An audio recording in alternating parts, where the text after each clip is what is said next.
There's been a third explosion, and apparently the number of deaths. Now, a lot of this is breaking, so I'm not going to fucking cover, like, the breaking elements of this beyond whatever the news is covering, okay? But, outside of that, you know, we'll be doing updates, daily. Someone in the chat said, may Allah have mercy on all the victims and accept them as martyrs. Hope the perpetrators are caught and swiftly punished by the Taliban. What the fuck? Anyway.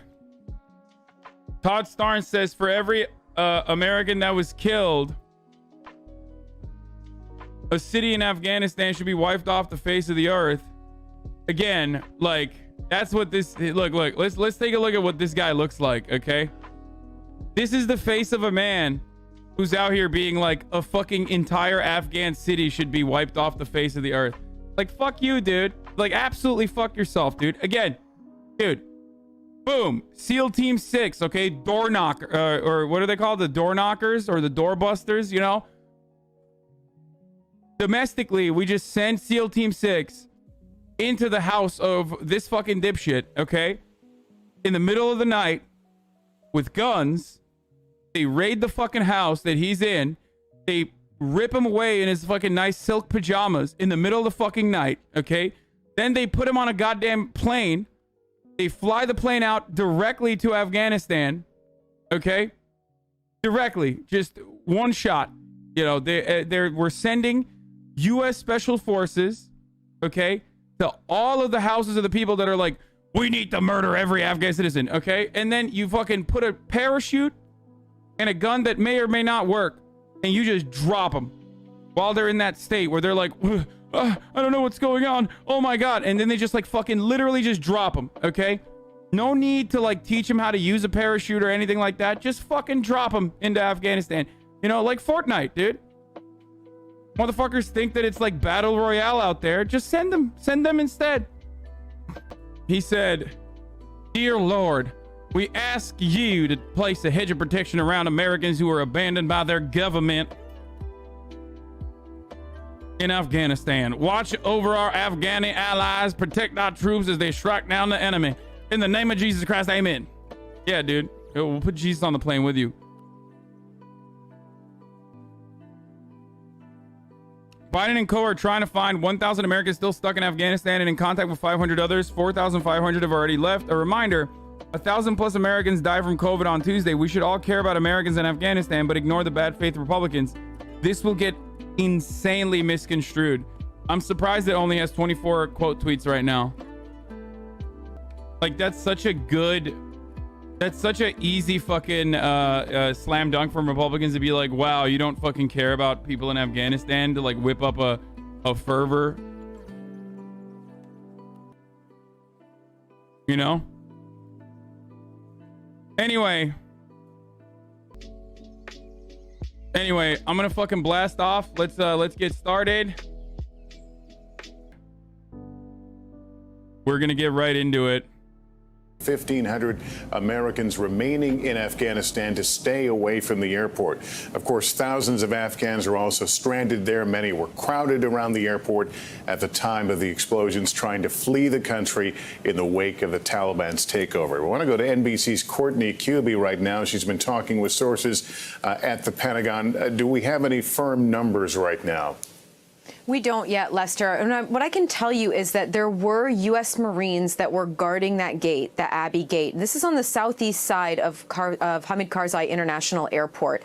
And there were Marines there that were helping as Americans and Afghans would come to the gate to get access to some of these evacuation flights. They were letting them in. We know that there were Marines there at the time of the explosion. We know at least 3 were injured.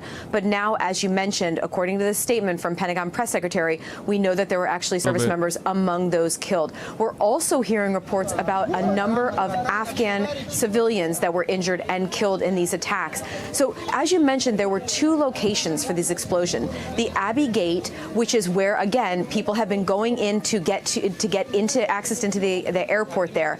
The second one was very close by at the Baron Hotel. This is a hotel that has been frequented by Westerners for several years, and even recently, it was a location where Americans and others were gathering to make the walk over to the Abbey Gate to get access to the airport. We know that it's been a source of security concern, particularly in the last week. Large crowds have been gathering outside this gate to the extent that there was a group of Americans last Thursday who gathered there to make the walk together, and it was such a difficult security environment that the U.S. military decided to send helicopters into the Baron to pick them up and to literally hop over the crowds the very short distance into Kabul International Airport. Again, 2 explosions today. We don't have a firm idea yet of who may have been behind this attack.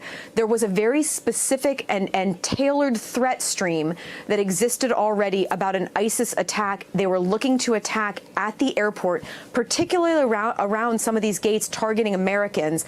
So all signs would point to this being an attack by ISIS-K. But again, Lester, we don't have any firm attribution at this point. All right, Courtney, walk me through where we stand logistically right now. During all this, we were looking at a camera from Kabul. We could clearly see the flow of transports is continuing.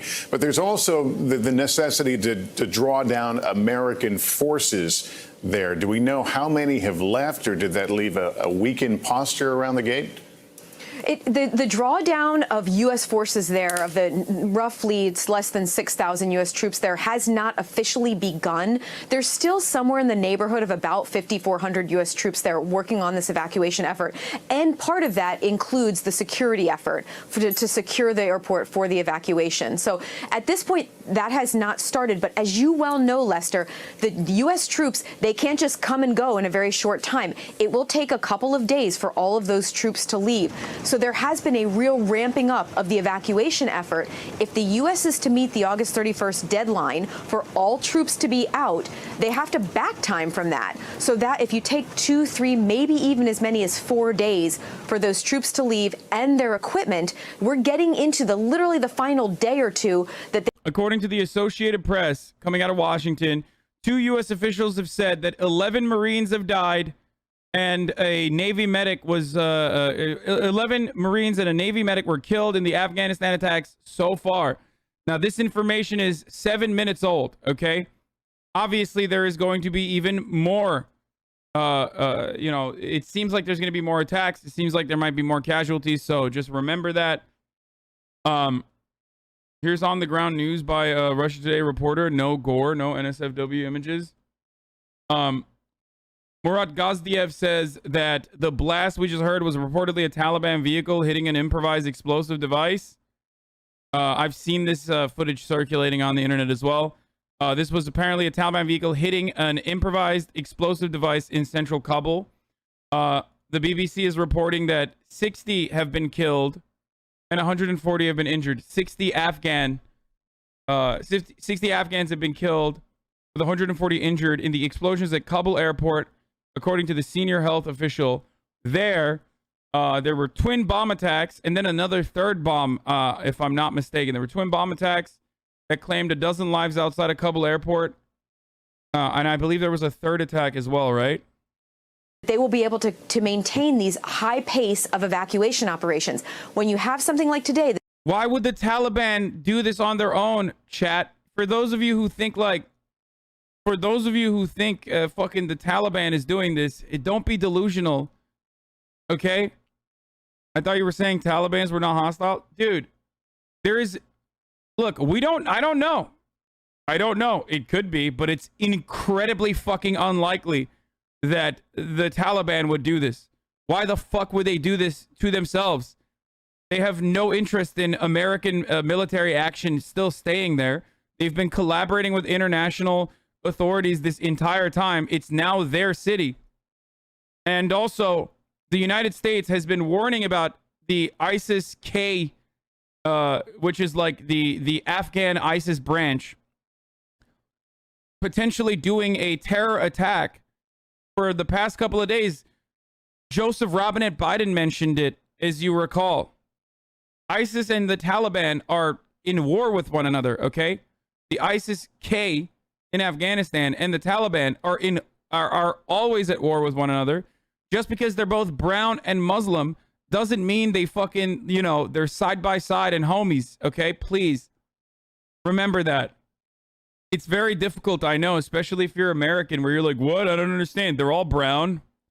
A lot of them wear like similar drip. Like, what the fuck? That makes no sense. Like, please watch the CBS video. It's pretty interesting how conservatives are freaking out over people that basically chose to stay in Afghanistan until the last minute are now acting like victims. I mean, some Americans have to stay in Afghanistan. For the record, like, there are Americans in the media that have to stay in Afghanistan. It's their fucking job, and they definitely want to stay there to cover the ongoing transition into the Taliban government. There are Americans that have to stay at the fucking... There are Americans that have to stay at the embassy or whatever they have considered to be the embassy so they can continue accelerating the fucking evacuations process for the Afghan refugees that want to escape. So... not all of those Americans are just like Blackwater dipshits who are hoorah gun lovers who are like, yeah, I'm gonna do some yippee-ki-yay cowboy shit in Afghanistan. A lot of the Americans that are still there are there because they're there out of necessity, and I would even go so far as to say they're very brave. Now the embassy has moved over to the airport, so they still have to be in Afghanistan. There are NGOs that still are in operation, so like. The Americans that are probably still there at this point are NGO folks, and also, you know, embassy folks. So it's not like, I don't think they're there out of like selfishness, but more so out of necessity, I would say. So I definitely don't agree with that narrative, but they're like being selfish. Why doesn't the USA and NATO storm the airport in Kabul and take all the people? Are there much Talibans there? I cannot understand that. They are not fighting against the Taliban. The NATO and USA are literally fighting side by side with the Taliban. I know this sounds really weird because, like, until 3 months ago, they were fighting against the Taliban. Taliban are not attacking. Okay? As far as we know, all signs point to a separate militant group, ISIS-K, which is the ISIS in Afghanistan, that has been warring with the Taliban. So just forget everything you know about the Taliban. If all you know about the Taliban is that they're like fucking bloodthirsty animals who just want to fucking do murder for the fun of murder or whatever the fuck the United States military has like, or United States media has taught you thus far. Okay? They are fighting against ISIS. These attacks very likely are done by ISIS. That's what the media is saying. ISIS-K specifically, like the Afghan version of ISIS, okay? The Afghanistan ISIS. Now, 90% of the time, for the record, like, I never knew about ISIS-K. I had no idea what the fuck they were. I didn't even know there was an ISIS in Afghanistan. A lot of the times, like, yeah, armed Taliban were protecting U.S. military bases from ISIS up until the withdrawal. As U.S. prepared to exit, Taliban protected foreign bases but killed Afghans. They are now like, Taliban is now the Afghan security forces, okay? That's what they are. They are the standing army of Afghanistan. They are the Afghan government. That's what they're doing. Their job is to now protect their own citizens because this is now their government, okay? Now, as far as ISIS goes, as far as ISIS-K goes, in a lot of instances like this, there's like, it could be 8 dudes with an IED, or it could be 50 sleeper cells. It could be any number of different things. It could literally be something that is innocuous otherwise, like, or insignificant otherwise, that the U.S. military has decided to fucking point to, and the U.S. intelligence has decided to point to. We do not know. There needs to be more information. There needs to be more information that comes out for me to make like better assessments on the situation. Okay? It could be a situation like what's his face? The fucking main like leader of ISIS that was originally named, even though he was like a random fucking Al-Qaeda dude, but he was like seen as the connection between Afghanistan and Iraq by the US intelligence because they needed a patsy to point to as like the reason for why we need to go into Iraq as well. Additional reason for why we need to go to Iraq. So whenever the US intelligence like picks someone, whenever the US intelligence picks a person or a terror cell and designates them as like, you know, the main attackers. Yes, Zarqawi is who I was talking about. All of a sudden, that person gets a lot of fucking terror clout. Okay, there's a lot of clout at play here. I'm using like really stupid fucking terms, but that's literally what it is. Because in a lot of instances, these guys want to get notoriety amongst other militant groups so that they can get more legitimacy amongst militant groups and recruit and become a serious entity. They want recognition. So it could be a situation like that. I don't know. That is one of the many alternatives. Or they could have been a very serious, since when did you become a State Department spokesperson? What have I just said? Nothing I've said is like, are you fucking stupid? Like, what are you? U.S. needs to invade? And then you say Taliban are our friends now. Since when did you become a State Department spokesperson? How are you saying the U.S. needs to invade and then you turn around and go, you're a State Department spokesperson? If you're implying that I have like an incorrect take, a anti-interventionist take, then why are you the one who is like advocating for intervention, you fucking idiot? Fucking brain dead. This attack at the airport that will obviously have a major impact on the on getting people out during those evacuations. There has been a very significant ramp up. Tens of thousands of people have been moved out in the last several days. That is sure to slow down today with this attack. All right, Courtney, thank you. Again, the headline, a number of U.S. service members killed today in this attack at Kabul airport. I want to go to White House correspondent Peter Alexander. Peter, anything officially from the White House? Obviously, they're spending time in the Situation Room trying to figure out next steps. Yeah, Lester, that's exactly right. I think it is highly likely that we will hear from President Biden at some point over the course of this afternoon. Nothing official yet from the White House. We can tell you to this point over the course of the day, the president huddled in the Situation Room earlier this morning for more than an hour with members of his national security team, commanders on the ground from Afghanistan joining for that conversation. Secretary of State Blinken there, the Secretary of Defense Lloyd Austin there, as well as the chair of the Joint Chiefs of Staff, Milley, joining the president. Then he gathered in the Oval, and we were told he would continue to receive updates over the course of this day when we receive the news of a number of service members losing their lives in this complex attack in Kabul airport. Recognize that the White House, the president himself in the last 48 hours, has indicated that speed meant safety, that there were real risks of a terror attack and that they would only increase the longer the U.S. stayed on the ground there. So among the questions that President Biden now faces is how this impacts this massive airlift effort going forward. Just 5 days before that August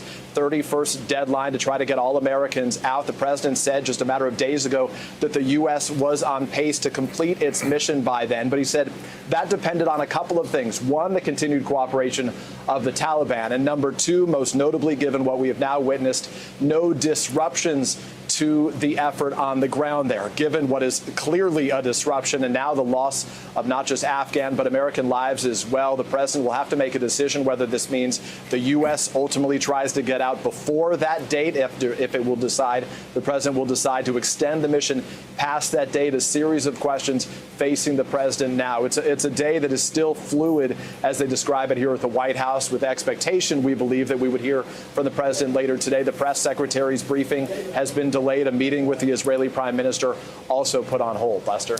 Peter Alexander at the White House. Keep us posted from there. NBC's chief foreign correspondent Richard Engel has been in and out of Kabul. He was at the airport there earlier, now in Doha.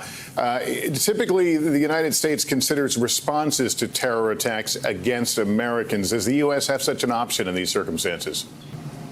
No, is the simple answer. What happened in Kabul is, as the Taliban rolled into the city and took control, and the Taliban generally control the city quite firmly. There's not a lot of chaos in Kabul right now. There's not traffic. There's not looting. There's not chaos or on the streets. But when the Taliban did roll in, they opened the prisons. They freed themselves or the guards who were there. They freed their own prisoners or the guards who were there. Like, while this shit's popping off, look at what Fox News is working on, dude. Women need chaperones and music banned in Afghanistan, Taliban says, according to the Fox News coverage from literally 1 minute ago. Thanks, Fox News. Fox News is keeping up with all the important stuff that's happening, dude. they're pulling a double whammy. Okay, on the one side they're like, we need to send immediately. We need to send our military back into Afghanistan, of course, and go in and fucking start waging war again for literally no fucking reason.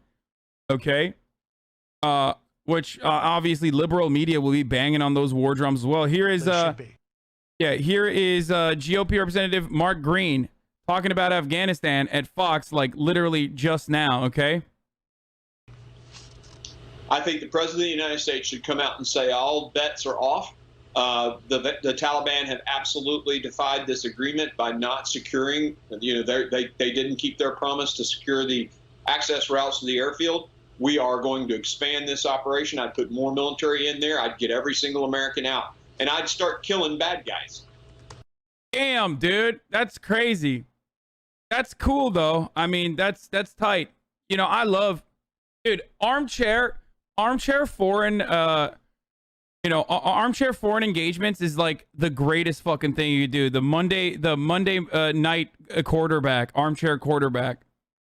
Yep, it's time to go kill some bad guys. Like, motherfucker, 10 Marines died, dude. What are you talking about? Like, are you gonna go and start blasting, dude? Is that what you're gonna do?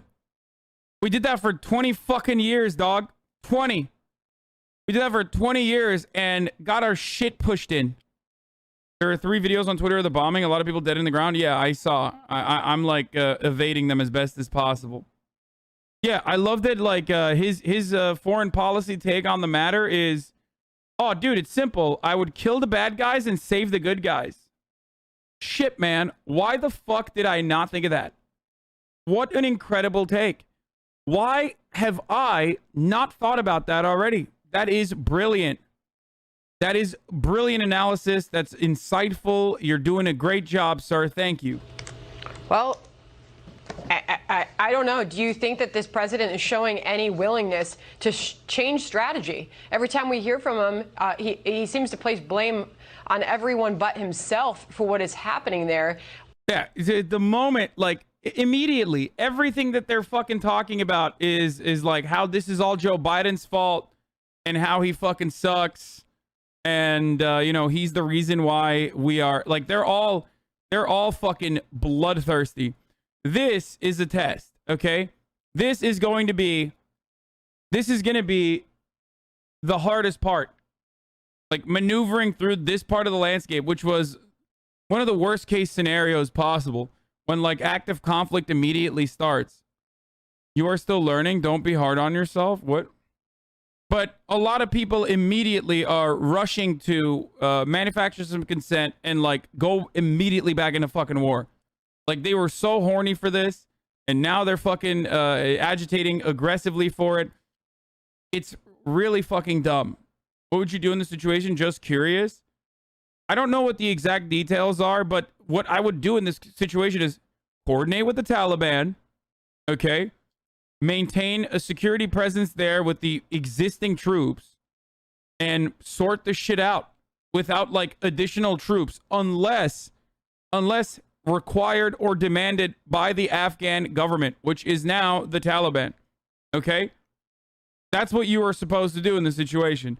Not just fucking go in there and, start blasting. Talk to the Taliban, Omega Law. Shut the fuck up.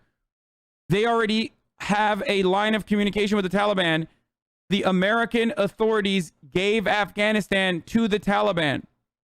Okay? So shut up.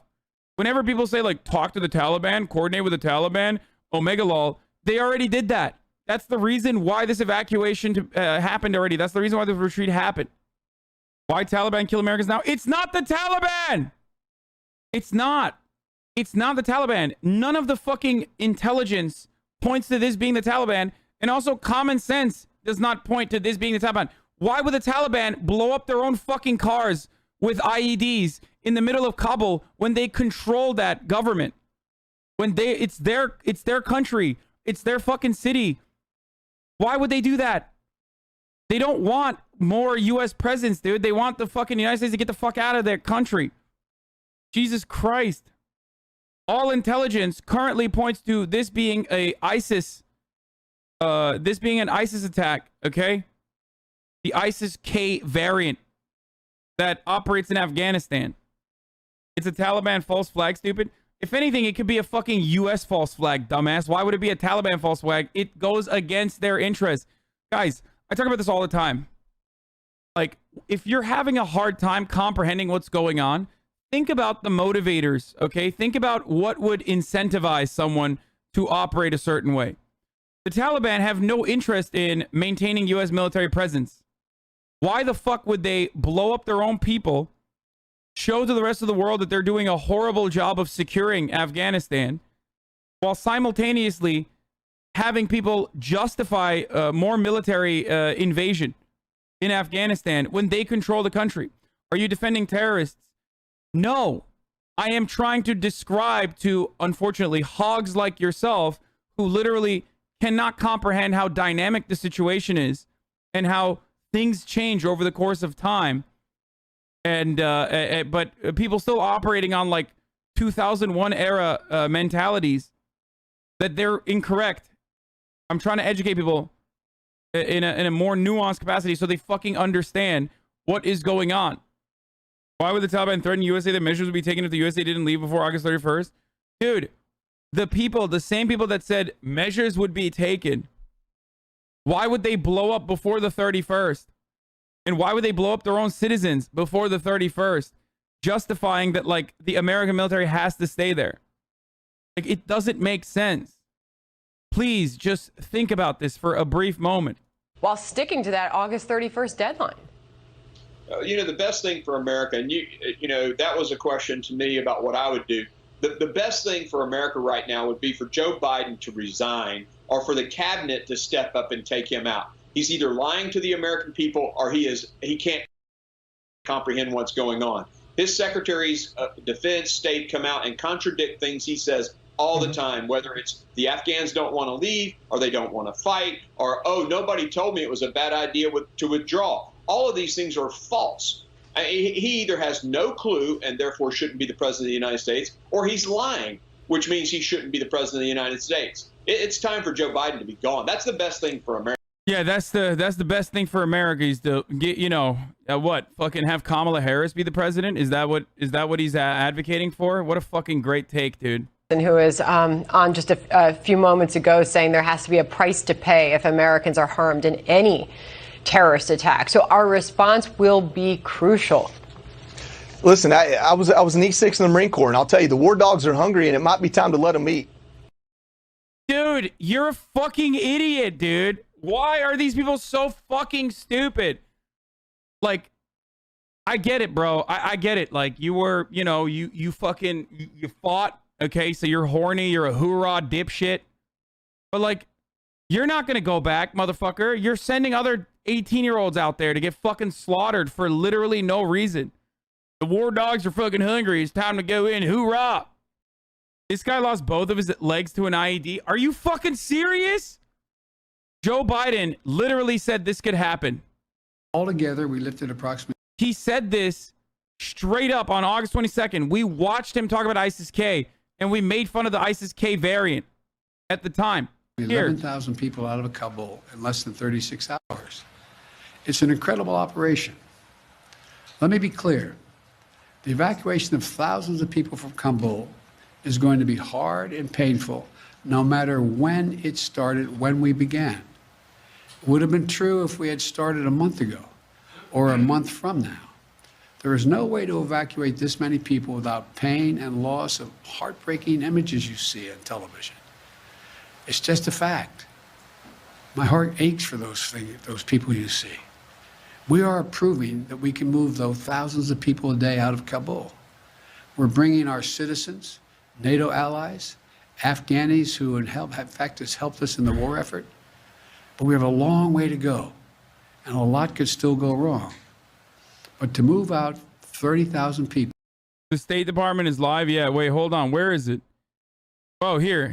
And I want to say again, just how difficult this mission is and how dangerous the dangers it poses to our troops on the ground. The security environment is changing rapidly. There are civilians crowded at the airport, although we've cleared thousands of them. We know that terrorists may seek to exploit the situation and target innocent Afghans or American troops.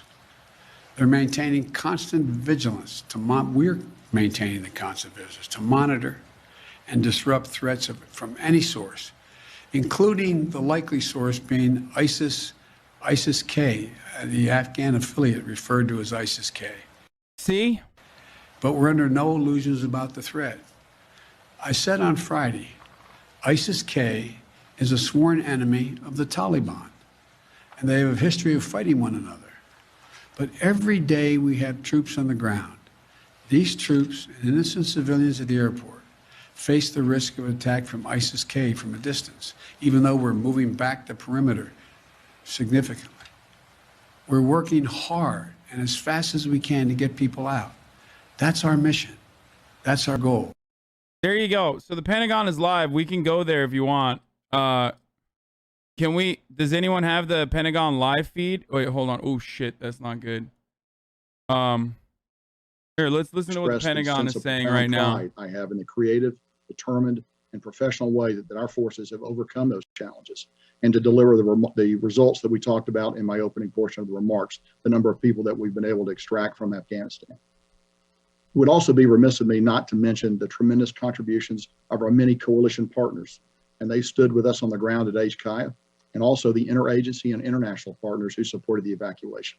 The many soldiers, sailors, airmen, Marines, and Coast Guardsmen who supported this operation downrange across the Central Command, the European Command, and the Northern Command areas of responsibility.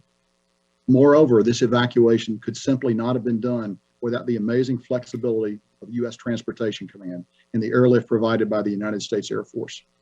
No other military in the world has anything like it. I'd also like to thank the host nations that have generously provided access to their facilities for the processing, the care, and the feeding of our evacuees. I also need to acknowledge the temporary suffering that some of our evacuees have had to endure. Please know that we continue to execute our number one mission, which is to get as many American citizens and other evacuees as possible out of Afghanistan. We also continue to expand the capacity at our intermediate facilities to ensure safe, sanitary, and humane conditions for our evacuees, while continuing to look for ultimate ways to expedite their processing and ultimate transfer to the United States or other destinations. I'd like to close out my remarks today by just taking a moment to describe the heroism that our Marines, soldiers, and sailors are exhibiting as they screen the people who are coming onto the airfield. This is close-up work. The breath of the person you are searching is upon you. While we have Overwatch in place, we still have to touch the clothes of the person that's coming in. I think you all can appreciate the courage and the dedication that is necessary to do this job and to do it time after time. Please remember that we have screened over 104,000 people. Finally, I'd like to offer my profound condolences to the families of our servicemen and women and Afghan civilians who lost their lives today. We have put more than 5,000 U.S. service members at risk to save as many civilians as we can. It's a noble mission, and today we have seen firsthand how dangerous that mission is. ISIS will not deter us from accomplishing the mission, I can assure you of that. All Americans can and should be proud of the men and women of the armed forces who are facing these dangers head on with their international partners and all our other friends that are with us. And we appreciate your thoughts and prayers for all our service members who are carrying on this mission today.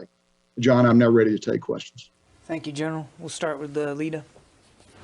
Thank you. General McKenzie, Lita Baldor with AP, thank you for taking the time to do this. Can you give us your assessment of the ISIS threat going forward? What are you seeing on the ground now? Does this cut the evacuation short, do you believe? And are people able to get onto the airport now? And then finally, the president has warned that any attacks against the— Guys, this is the Pentagon briefing, so this is going to be the worst of the worst, okay? They're like, the questions are absolutely fucking pre-screened. Like, they are— they're going to be, you know— The threat from ISIS is extremely real. We've been talking about this for several days. We saw it actually manifest itself here in the last few hours with an actual attack. We believe it is their desire to continue those attacks, and we expect those attacks to continue. And we're doing everything we can to be prepared for those attacks. That includes reaching out to the Taliban, who are actually providing the outer security cordon around the airfield, to make sure they know what we expect them to do to protect us. Oh, that's interesting. So they are fucking collaborating with the Taliban. That's weird, right? Wait, but the 14-year-old dumbass chatters were telling me that the Taliban are the bad guys here, and they're the ones who did the bombing, right? That's so weird, dude. Hey, chatters, you want to go fucking cry to the American general too? A little bit? Safe for American citizens to come to the airfield. If it's not, we'll tell them to hold, and then we'll work other ways to try to get them to the airfield. But I think our mission remains. We're still committed to flowing people out up until we terminate operations at some point, towards the end of the month. But I think we have the ability actually to do all of those things as we go forward. Let me just come back one moment. And you talked about going after ISIS. Yes, if we can find who's associated with this, we will go after them. We've been clear all along that we're going to. They could pretend they didn't do it, you fucking lib. Wait, I'm so confused. Like, I can't tell if these people are like Republicans and they're calling me a fucking lib because they think that, like, I don't want like additional war. Or are they leftists that are misunderstanding my point or something? I really don't know what the fuck's happening there. I'm a little confused right now. Like, terrorism and war usually bring out the worst in Americans because, like, every American has, like, a hog gene in their fucking brain. When they're born on U.S. soil and they're socially conditioned into, like, believing in American exceptionalism, it doesn't really matter how fucking lefty they are. They always have, like, moments like this bring out the hog in all of us, okay? It's very difficult not to be fucking hog-like in a situation like this. Find ways to always get better. But the key thing is you don't want to let somebody on an airplane carrying a bomb because that could result in even massive loss of life if an airplane were to be destroyed. So you got to do the searches. We work with our Afghan partners on the ground, the NSU elements, to conduct those searches. But ultimately, Americans have got to be in danger to do these searches. There's really no other way to do it. And again, I cannot tell you how impressed I am with the daily heroism of the men and women that are out there doing this work. Typically soldiers, sailors, and Marines that are doing that work. And they're right up close to thousands of people that are flowing through the airfield. You've all seen the images. And to be able to get up and do it day after day, it's remarkable. And this time, looks like somebody got close to us. We'll find out why. We'll try to improve our procedures. It is 12 service members dying. Nobody feels that more closely, more directly than me and everyone else in the chain of command. And we recognize that we need to continue to evaluate our procedures as we go forward. At the same time, there's a tension there. We have to continue to let people own the airfield because that is why we are there. We're not there to defend ourselves. We're there to defend ourselves while we process American citizens first, but also the other categories of people that I've mentioned, get them to a place where we can fly them out into a safer, better future.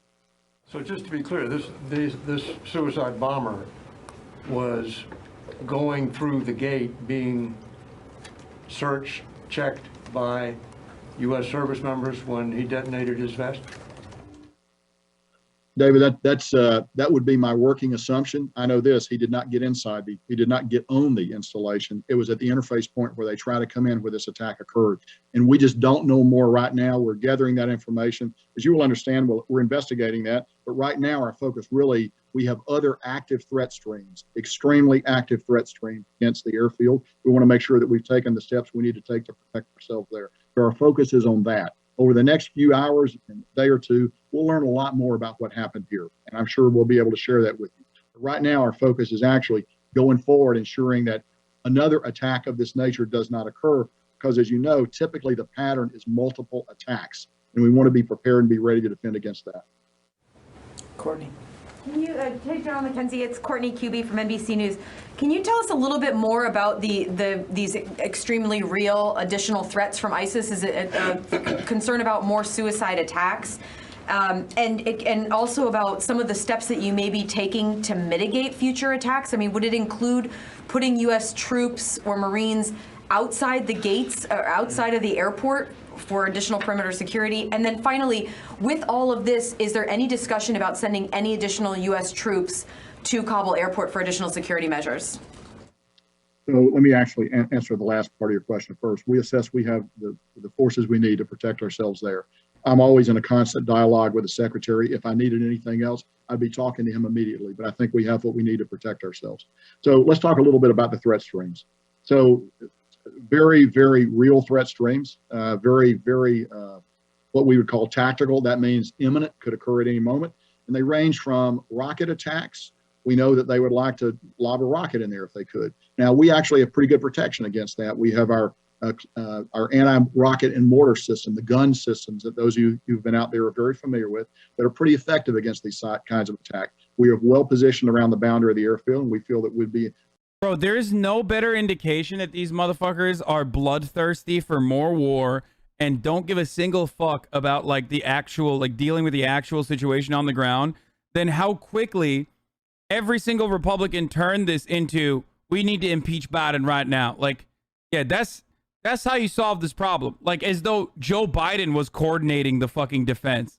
Like, Joe Biden is a sock puppet, okay? He's a meat puppet. That's what he is. He, like, literally fucking sits in a cryo chamber all goddamn day, and then they wheel him out for, like, 5.5 minutes for him to read a teleprompter and go, cut the malarkey, Jack, okay? Go ahead, impeach him. Nothing is going to happen, okay? It's not Joe Biden. It's his cabinet that is, like, orchestrating all of this. And so far, they have even basically admitted that this was going to happen. They mentioned it days ago. So it's really fucking silly. Like, H.R. McMaster says Kabul blasts are what happens when you surrender to a terrorist organization. Does H.R. McMaster know that American soldiers were killed in Afghanistan while he was national security advisor? Not only that, but like, wait, this fucking guy, H.R. McMaster, is he unaware that like the previous administration executed this deal? Like, there is nothing that the U.S. forces can do at this point. This is just a part of the fucking evacuation. That have the ability to look. All of these systems are being applied in defense of the airfield, all of them on a continual basis, all of them vectored by the intelligence that we receive, and then we also use the Taliban as a tool to protect us as much as possible. See? I'm going to go to the phones. I haven't done that yet. Alex Horton, Washington Post. Okay, I don't care about the Pentagon. This is boring as fuck. Here is HR dumbfuck master talking. You may hear this is ISIS-K or whatever, but these terrorist organizations exist in an ecosystem along the Afghanistan-Pakistan border and now all across Afghanistan, in which they share people and resources. You know, Siraj Haqqani is the military commander of the Taliban, and he's a central figure in Al-Qaeda. This is a myth, right, that the Taliban is separate from Al-Qaeda and these other groups. I would not be surprised in any way if ISIS-K was used, this attack, their Kabul attack network, was. Dude, it's so annoying to see these like dumb fucks write like fancy little books about working under Donald Trump, okay, as like national security advisor and all this other shit, and then turn around and act like, you know, they themselves, through all of their experience in the fucking field, didn't engage in similar, if not worse, amounts of fucking casualties. Like, Trump's second fired NSA National Security Advisor H.R. McMaster is on the TV advocating for further war, who just called the Taliban the enemies of all humanity and blames the current situation on the neo-isolationist far right and the self-loathing far left. Doesn't mention George W. Bush. He also doesn't mention himself. McMaster, the hawk, used pictures of Afghan women in skirts in the 70s to push Trump into sending more troops to Afghanistan in 2017. He once threatened a preventive war with a nuclear-armed North Korea, too. Used as a cutout for the Taliban, so they can humiliate us on the way out and still continue to play us, because I don't think. I love that, dude. Yeah, thank you for, you know, dialing in from your fucking nice house in Stanford, California, that you probably purchased by writing a book about how terrible it was to, like, work with Donald Trump, despite the fact that you worked with every other prior administration and absolutely played a fundamental fucking role in like escalating conflict and many casualties. Okay, fucking Stanford, California, like Stanford University, whatever. Banning dissenting voices, insulting veterans. Wow. Seems like he has more experience than you. You should listen. Yeah, no. And yes, this is now officially an echo chamber if you consider dumbass opinions that are just, you know, if you have a dumbass opinion and you think it should be heard, and I see it and I shit on it, then I'm sorry to tell you this, but, you know, yeah. This is a no dumbass opinion echo chamber.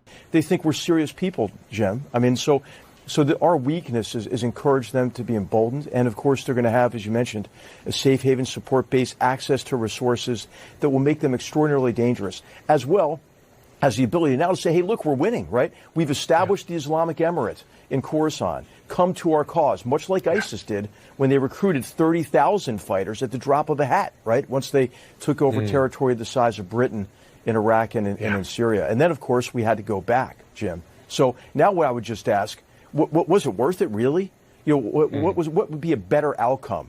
You know, a sustained commitment of a few thousand U.S. troops who were continuing to enable the Afghans to bear the brunt of this fight, or this catastrophe that we're seeing now, right? We had this end the endless wars narrative, Jim.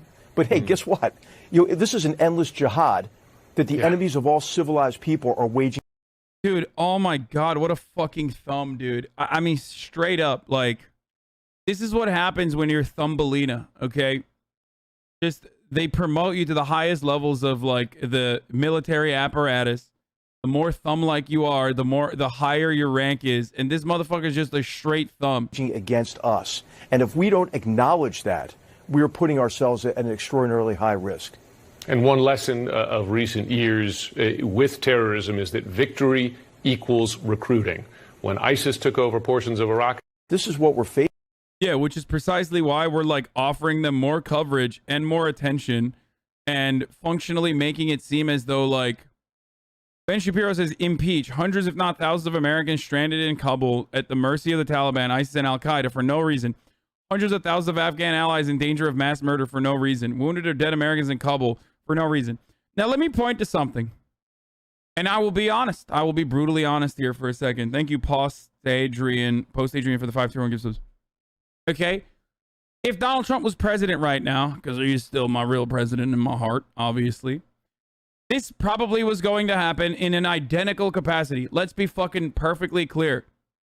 Obviously, there is a lot of volatility in the end of and the subsequent evacuation of a permanent occupation for 20 years. There's gonna be a lot of fucking problems. We all know this. You have to be a fucking delusional moron if you don't recognize that, right? Joe Biden has been relatively honest about the problems since the problems started occurring, even though he was very dishonest originally, saying like, oh yeah, they're gonna hold off. They're gonna hold off, Jack. No, the fuck they weren't, right? And I suspect that they chose to look like idiots rather than look like people who were offering Afghanistan on a silver platter to the Taliban after many, many years of, agitating against them, right? As a terror cell that we must eradicate. So that's why they chose to look like fucking idiots and to say, oh, the intelligence just wasn't there. So if Trump was in charge right now of the evacuation, then yes, of course, similar things would be happening. And yes, liberals would be asking for him to be impeached as well. They would be banging the war drums just as hard, if not harder, saying that we absolutely need to stay here. Okay? And that's the difference between me and like idiots like Ben Shapiro. I would say the exact same thing that I'm saying now, that if Trump actually ended up doing this evacuation, that he would be doing the right thing. And that these kinds of calculated precision strikes and these kind of like IED explosions are, of course, a given in a potential power vacuum. Okay? There's a power vacuum. There's a lot of instability, additional instability if the U.S. Chooses to stay in Afghanistan only benefits those like ISIS, because then the Taliban are preoccupied with dealing with the United States military. If it's done without coordinating with the Taliban, of course. At least the Defense Secretary Austin is saying the right thing so far. We will not be dissuaded from the task at hand, seeming to indicate that evacuations from Kabul airport would continue in the last 4 days before the August 31st deadline. To do anything less, especially now, would dishonor the purpose and sacrifice of these men and women have rendered our country and the people of Afghanistan. Yes. Exactly. Exactly. You would critique the opposite president more on their decisions like not providing air support in the ANA and withdrawing all their troops before civilians. You're just a left-wing puppet. Yeah, no, totally. I'm a left-wing puppet, which is precisely why I defended Donald Trump's decisions when he allowed the South Korean leadership to take the role of main negotiator in the nuclear dearmament or denuclearization negotiations, and even de-escalate military involvement in the region. When everyone on the liberal side were fucking losing their shit over it, saying that Trump is a Russian puppet. Just like I said that despite what the liberals were fucking saying at the time when Donald Trump was was organizing an evacuation of Afghanistan and an end to our forever war in Afghanistan at the very least, that I said, despite all of the fucking liberal agitations banging the war drums, I said that it was the right thing to do. You know, that Donald Trump was doing the right thing. That's why I did that. Also, can you imagine being a fucking RTX 3080 customer? Not even a 3090, dude. You fucking poor bitch. Yeah, there you go. Just kidding. I have a fucking 2080 Ti, so. ISIS is claiming officially the suicide attack in Afghanistan. Apparently, here it is. I don't know if this image is real or not, but according to France 24, ISIS is claiming the Kabul airport bombing. Banned? Why the fuck would I'm a news commentator, like showing ISIS and ISIS claiming the attack is not a part of it's not illegal. Shut up.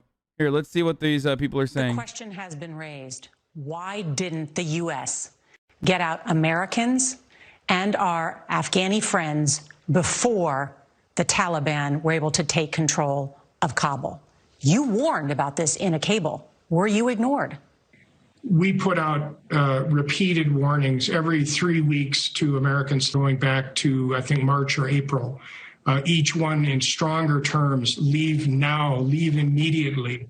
Never in my 40 years of working, since I began working at the State Department, have I seen such strong language used.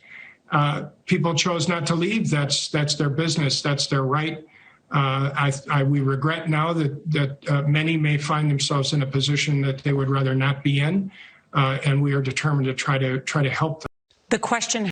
And before Trump says this wouldn't have happened if we had pulled out in May like he planned on. Yeah, dude, totally. One of the sources told CNN it may take a few hours before U.S. officials are able to identify the individuals who carry out the apparent suicide bombing, which should confirm ISIS-K was responsible. U.S. officials believe the likely attack behind the Kabul airport. Yeah, it is ISIS-K. ISIS has taken credit for it as well. And that's where we're at. Let's hear what this let's see what this hog has to say, though. It's not woke. It's not politically correct. But, as we would say, stack their bodies up and let them see it. In other words, be forceful, be bold, so that the Taliban understand we're going to get our people and then we're going to leave. Listen, you can tell them right now, you're going to get a country out of this. Our president has made that decision. Do you want to do it dead, or do you want to do it walking into empty rooms because we left in peace? And that needs to be the message. Anything shy of that is a song and dance that gets people killed, as we've seen this morning. But Joey, from what you know of being there on the ground, what are the potential military options here? I mean, I guess you could threaten to drop a JDAM on the presidential palace and get rid of Baradar. And what? Dude, are you fucking dumb? Why would you do that? That's literally the opposite of what you're supposed to do. This is some of the fucking dumbest arguments I've ever heard. It's like so dumb that idiotic 14-year-olds in my chat think it's dumb.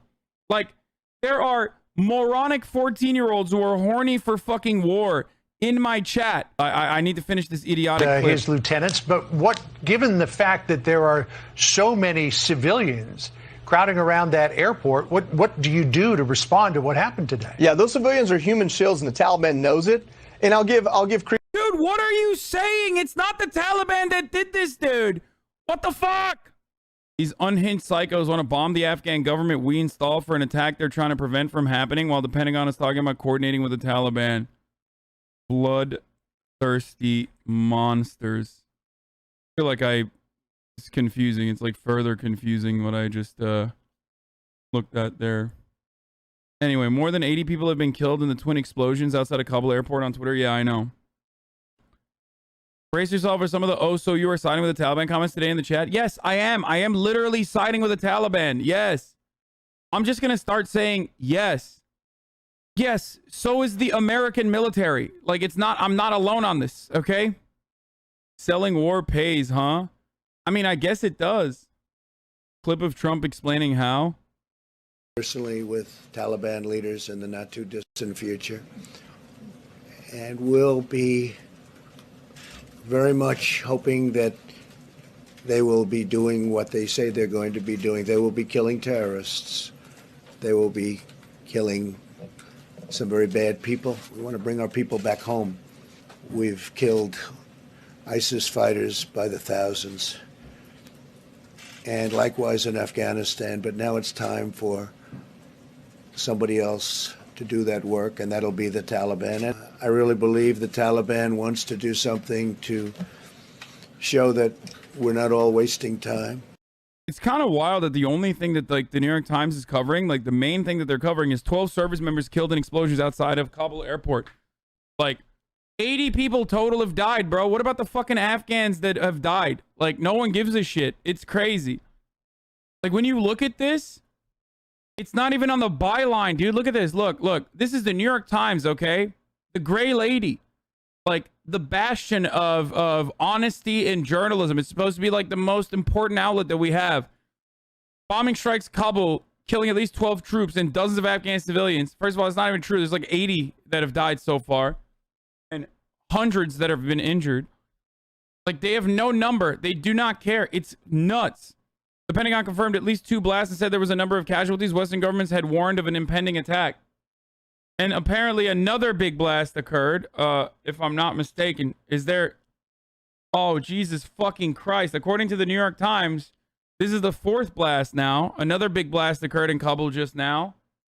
Yeah, the ISIS claims ID of the attacker is Abdul Rahman al-Logari from the Logar province. Says he reached within 5 meters of U.S. forces before detonating his explosives. Like, this is the dude. Yeah. ISIS is claiming responsibility, saying that this is the dude that did it. They fucking ID'd him. They ID'd the province that he's from. Apparently, there's another explosion that occurred now, totaling the number of explosions at 4. Just felt the shockwave of a very large explosion in Kabul. The whole house shook, says Marcus Yam, who's a LA Times roving foreign correspondent and photojournalist who's in Kabul right now. There will most likely be even more fucking attacks coming. Who's doing this? Taliban or ISIS or both? Of course not fucking Taliban, dude. Why the fuck would the Taliban blow up their own goddamn buildings, bro? What do you think this is? The George W. Bush administration? No, it's fucking... It's ISIS. That's right, I fucking said it. Shut up, bitch. Anyway. Clearly they helped the CIA helping ISIS. You think they could get in without help? The last time we relied on the Taliban to stop terrorism, this is what happened.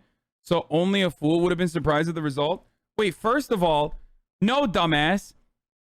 As a matter of fact, not the Taliban, but we literally could have had Osama bin Laden before 9/11. Like, we could have had him before 9/11. Except the American military, or the CIA literally oversaw the assassination of the dude who was going to hand off Osama bin Laden to the CIA or to America in general 2 days before 9/11 happened. So he's fucking insane and wrong. That's great.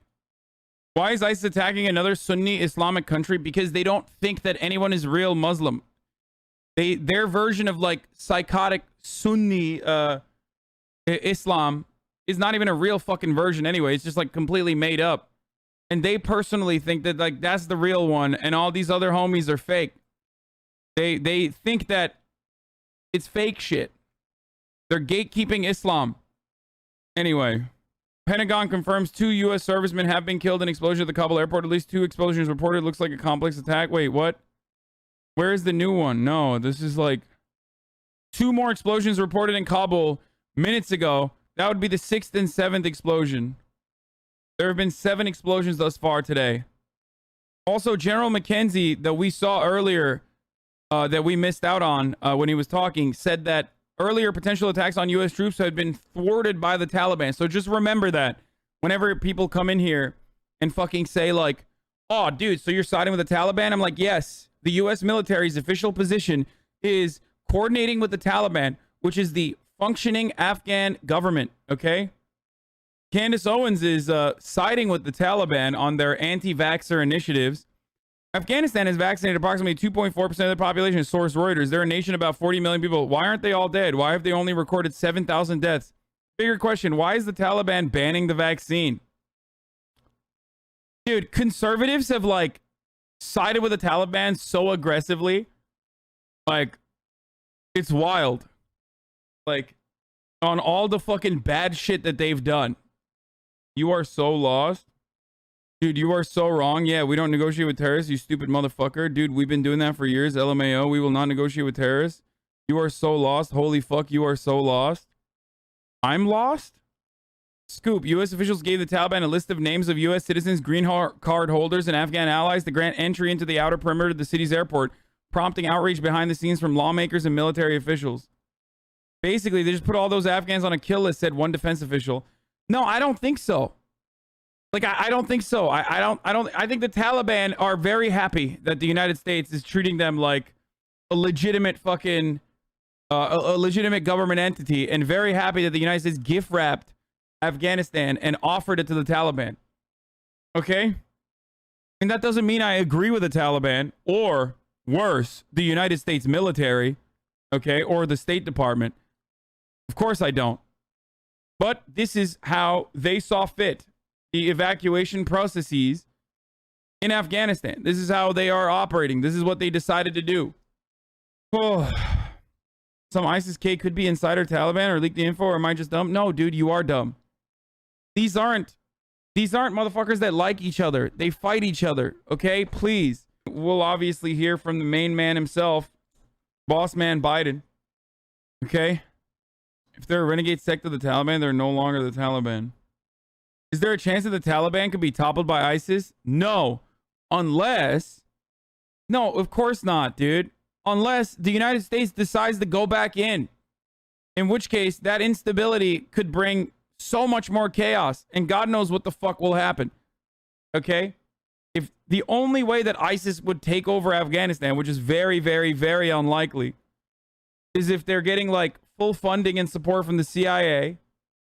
And then also the U.S. military decides to re-invade Afghanistan, and then the Taliban are fighting the U.S. military.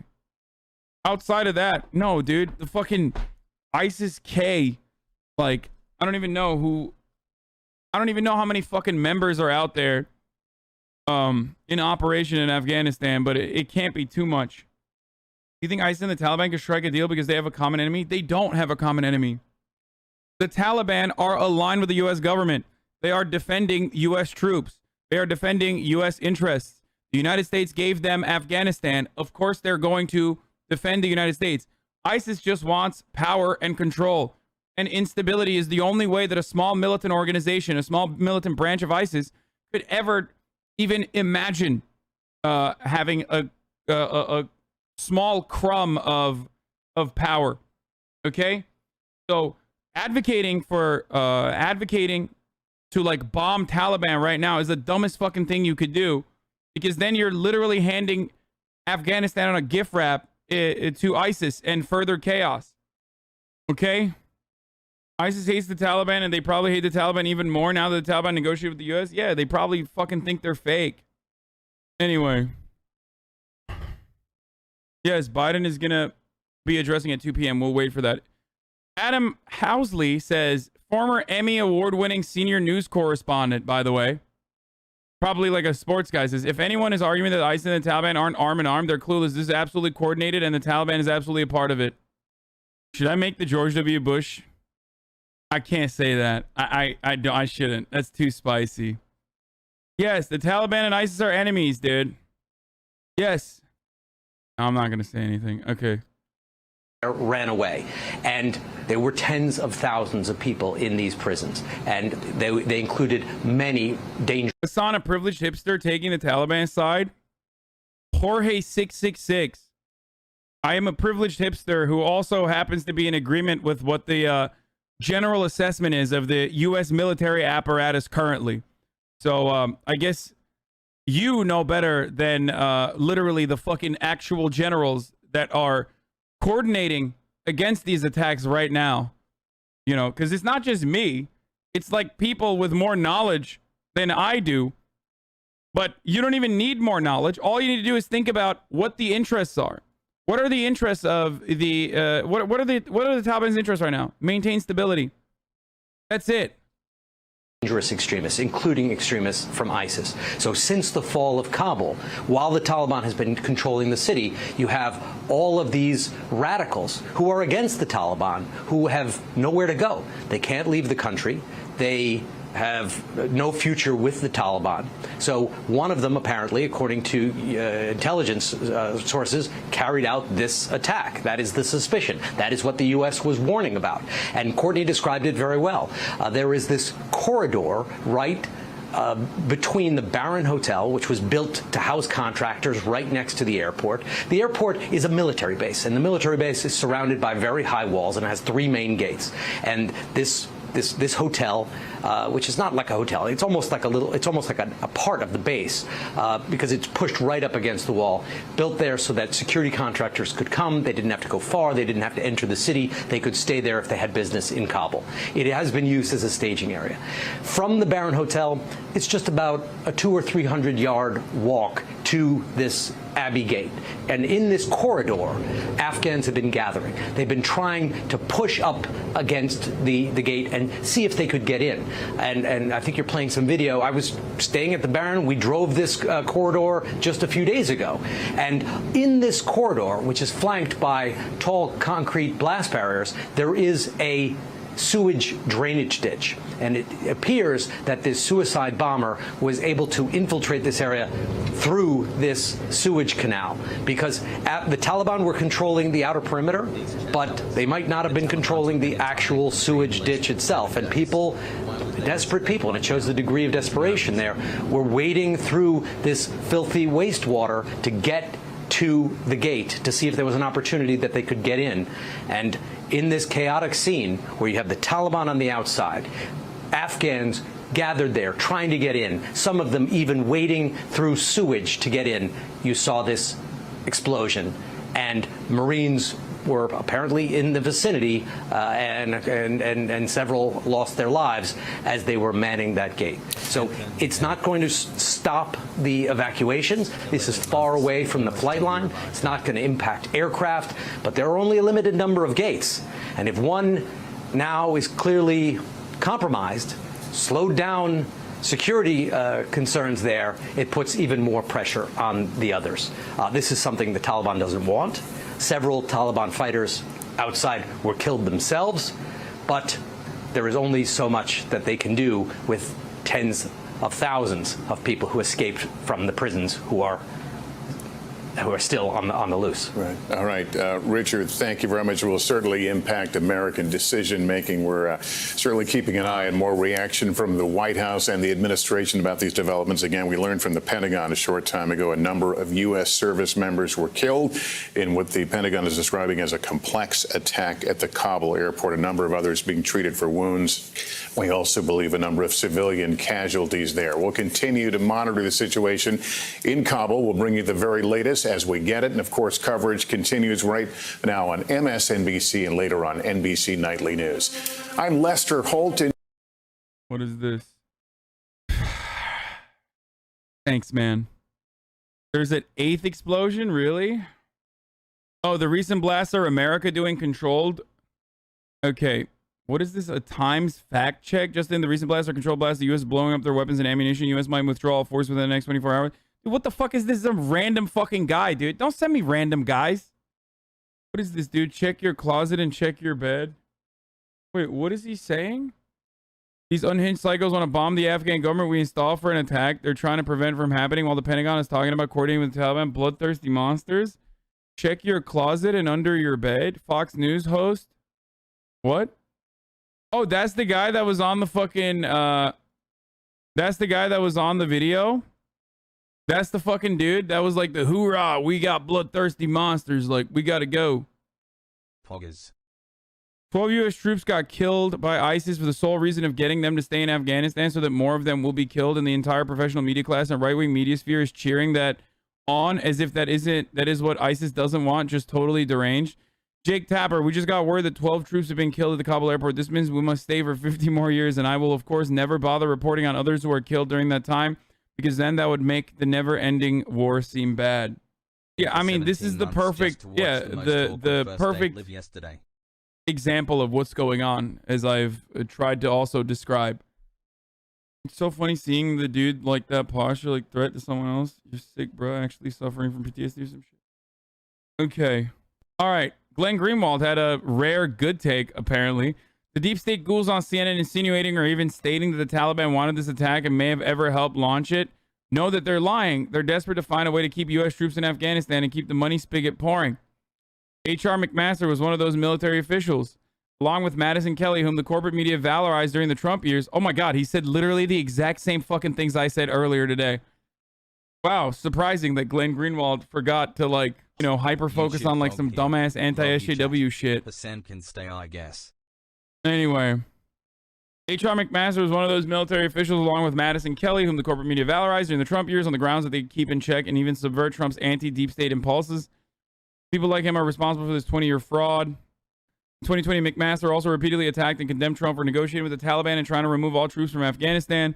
Of course, he's exploiting this attack. There are those who the corporate media turns to, deep state warmongers. Yeah, dude, deep state. It is just the state. I don't know why Glenn Greenwald, someone like Glenn Greenwald, who's been a fucking NatSec reporter, saying like deep state, like is an idiotic, like 85-year-old victim of divorce court on Facebook, is so dumb. Motherfucker, you know better than anyone else through first-hand reporting that there is no deep state and it's just state. Okay? It is like, are you that fucking desperate for some clout from the psychopathic QAnoners? Like, I'm not going to hyper focus on him constantly saying like deep state, but it's so silly. Yeah, deep state, bro. It's just state, okay? We're talking about American imperialism. There is no conflicting values when it comes to American imperialism. A major media theme was that deep state could never should subvert Trump's decisions. This is the deep state now on CNN. Oh God, he just says deep state, deep state, deep state. Blah, blah, blah, blah, blah. It's just state. Dummy. Come on, dude. What the fuck? You still found a way to put Trump over and praise him? Glenn Greenwald's getting targeted by fascists and doing this? Yeah, it's just like so weird. Glenn Greenwald did not retweet Christian Walker. Stop. Stop. Stop. Deep definition extending far down from top to surface. State definition, the civil government of the country. Are you saying it isn't a deep state? What? A deep state is saying something is deep state implies that there are conflicting values within the state apparatus. There aren't. The American imperialist war machine works side by side with the American military industrial complex and works at the behest of these massive corporations, okay? It is an extension of capitalist hegemony all over the fucking world. So there is no conflicting values in the American State Department. It is always the same. There isn't even conflicting values when it comes to the Democratic and Republican agenda with respect to imperialism. This is the honest assessment, okay? Anyone who tries to fucking lead you away, anyone who tries to lead you away from that reality is just fucking silly. So that's why I get annoyed whenever people are like, oh, the deep state, Trump was against the deep state. Like, shut up, dude. Like, what do you want? You want fucking, oh yeah, Matt Taibbi was going full anti-NGO as well. He was like, no posting on the timeline I saw. Enough is enough. Antifa attacks reporter in Portland. A few words about a disgusting incident in which a reporter for our video partner News to Share was maced and thrown on the ground this past weekend. So yeah, the black bloc doing this shit are fucking annoying, okay? They're crusty as hell. But like, how are you going to cover this as the main news when the literal people that they're fucking pushing back against, the people that they're pushing back against are shooting motherfuckers. They don't even live in Portland. They literally come from surrounding white supremacist towns. Just one more street brawl and smash camera and they'll overthrow capitalism. I'm sure of it. So like, this is annoying. What the black bloc is doing there is fucking annoying. I'm sorry. It is. It's fucking annoying. Okay? And yeah, there is definitely like a lot of aggressive action from the anarchists in Portland. Like they engage in aggressive action all the fucking time. And they do cringe shit from time to time too. But ultimately, like, focus on who the fucking real enemies are here. Okay? Because it's not a bunch of fucking crusty anarchists. Look at why they're there. They're there because the Proud Boys that are predominantly made up of white supremacists who have been involved in like actual white supremacist attacks over and over again, that are running around the streets with paintball guns and shooting at people, or even with like an airsoft gun and you know, terrifying people, coordinating with the fucking Portland Police Department, and then actually using a real gun to like shoot into a fucking crowd. Like when that's happening and your hyper focus is that like the black bloc Antifa crust boys actually pushed a fucking journalist, like you're a psycho. Like it just, what are you doing? Proud Boys literally sprayed that reporter with wasp spray right before the incident. All y'all need to go to a counter fash rally before you can shit on people out in the streets. I mean, dude, no. You know why I don't go to a fucking fash rally like that? Because there's like 12 fash. Okay? That's why. Like, at a time when their influence is fucking waning, and they have like, you know, they have like fucking 3.5 supporters, and they're getting together to do like a prayer or whatever, and you go there with like 70 people, like you've won the battle. Okay, you've won the battle. Why are you still like? Are you horny? Not saying you're wrong, but that's basically whataboutism. I think you need to focus on the fact that they wouldn't have an excuse to do that shit if the fascism wasn't a thing. No, that's why I've said this a million times. Yeah, if you get fucking annoyed by the crusty anarchists in Black Bloc, then you should be terrified of like the actual fucking fascist dipshits that are running around and like trying to do like white supremacist rallies and shit. Okay? But also, if you don't want like the crusty anarchists to fucking roam the streets, gear up and like push journalists and shit, then here's a good way to like eradicate them. Okay, are you ready for this? Stop with this fucking fascist nonsense. Stop the Proud Boys organizing and like trying to fucking do like little paintball rallies in the middle of the Portland streets on any given moment. Because anti-fascism is an action. Okay? It's an action. Like, there is no need for crusty anarchist punks to roam the streets geared up in their bike helmets and shit if there is no fucking fascism. So why are you saying it's cringe? Because it's fucking cringe when it's like dummy shit. Like we've all seen how the fuck the Proud Boys are still trying to operate. Like, dude, their main guy was an FBI asset, dude. He got a light fucking gentle tap on the wrist for organizing Proud Boy shit and like other engaging in like white supremacist actions. Their main person was a fucking FBI asset. Like they're nothing. They're just a bunch of fucking hogs getting together trying to do like weekend getaways where they like arrest them. Like arrest these fucking guys. Like they can't just like run around with fucking paintball guns. What the fuck is the Portland Police Department doing, dude? Instead of fucking coordinating with them and being like, I know you have an arrest warrant right now, so like you probably should avoid the areas where there's police patrols going on. Otherwise, they may be forced to arrest you. Fucking literally arrest them. Like, are you stupid? Then Antifa, they go around beating the shit out of POC and LGBTQ people or anyone else they think are leftists. No, for sure. They do that. They did that in LA like last week. They literally did that in LA like last week and the week before. Like the Korean spa shit that happened.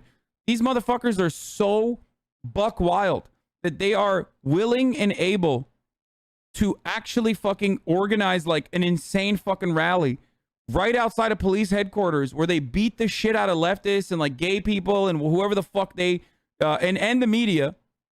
And then no one fucking covers that shit. But instead they cover like one fucking crusty anarchist pushing a journalist, dude. But if you know that, and if you're a fucking Black Bloc, if you know that, don't fucking push these dumbasses, okay? They're not going to be able to dox you. Your face is already covered. Just, you know, don't push them. Don't give any ammo to these fucking dipshits, okay?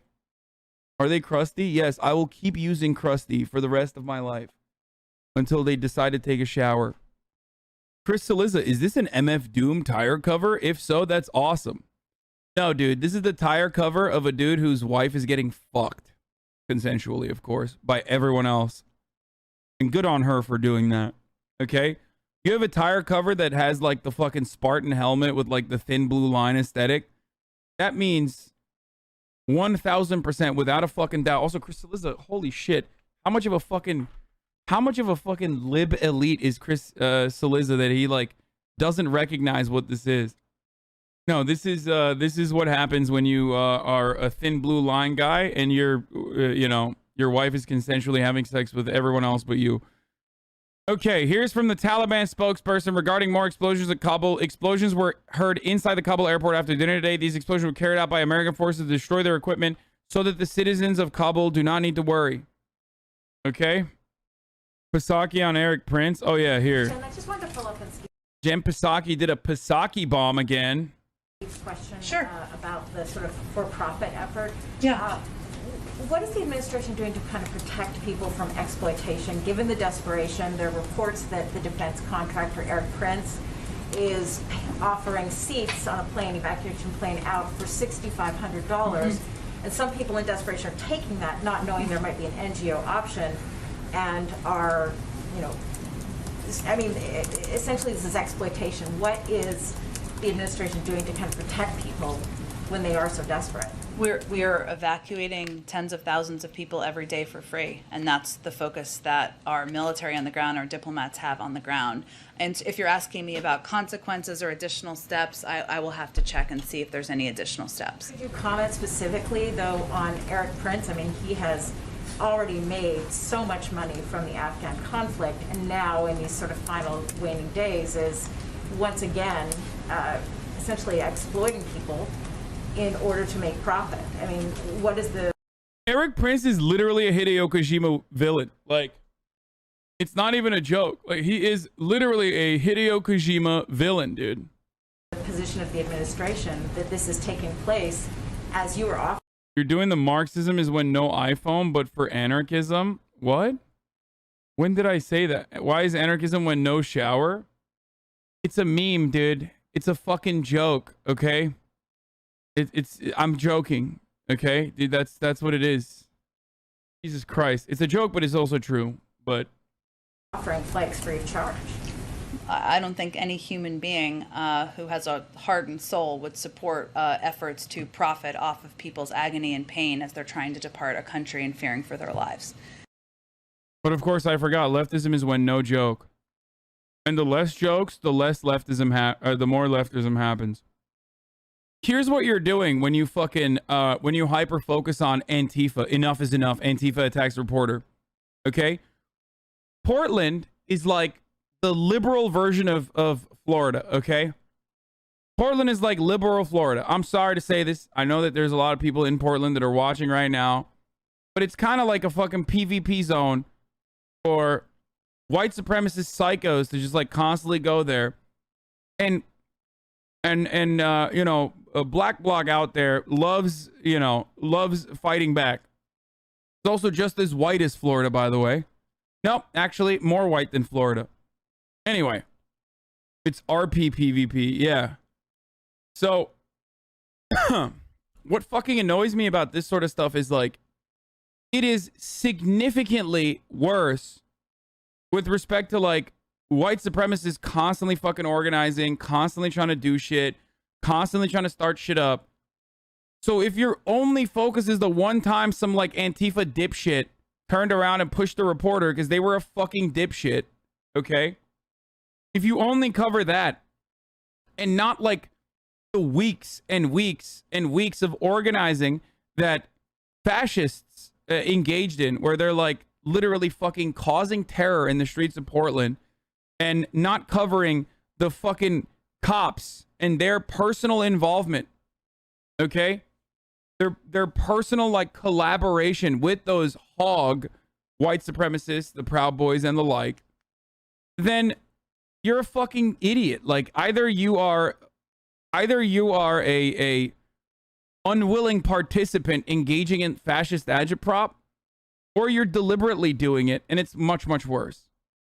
But there's no two ways about it. Like, this is basically like pro-white supremacist propaganda. Okay?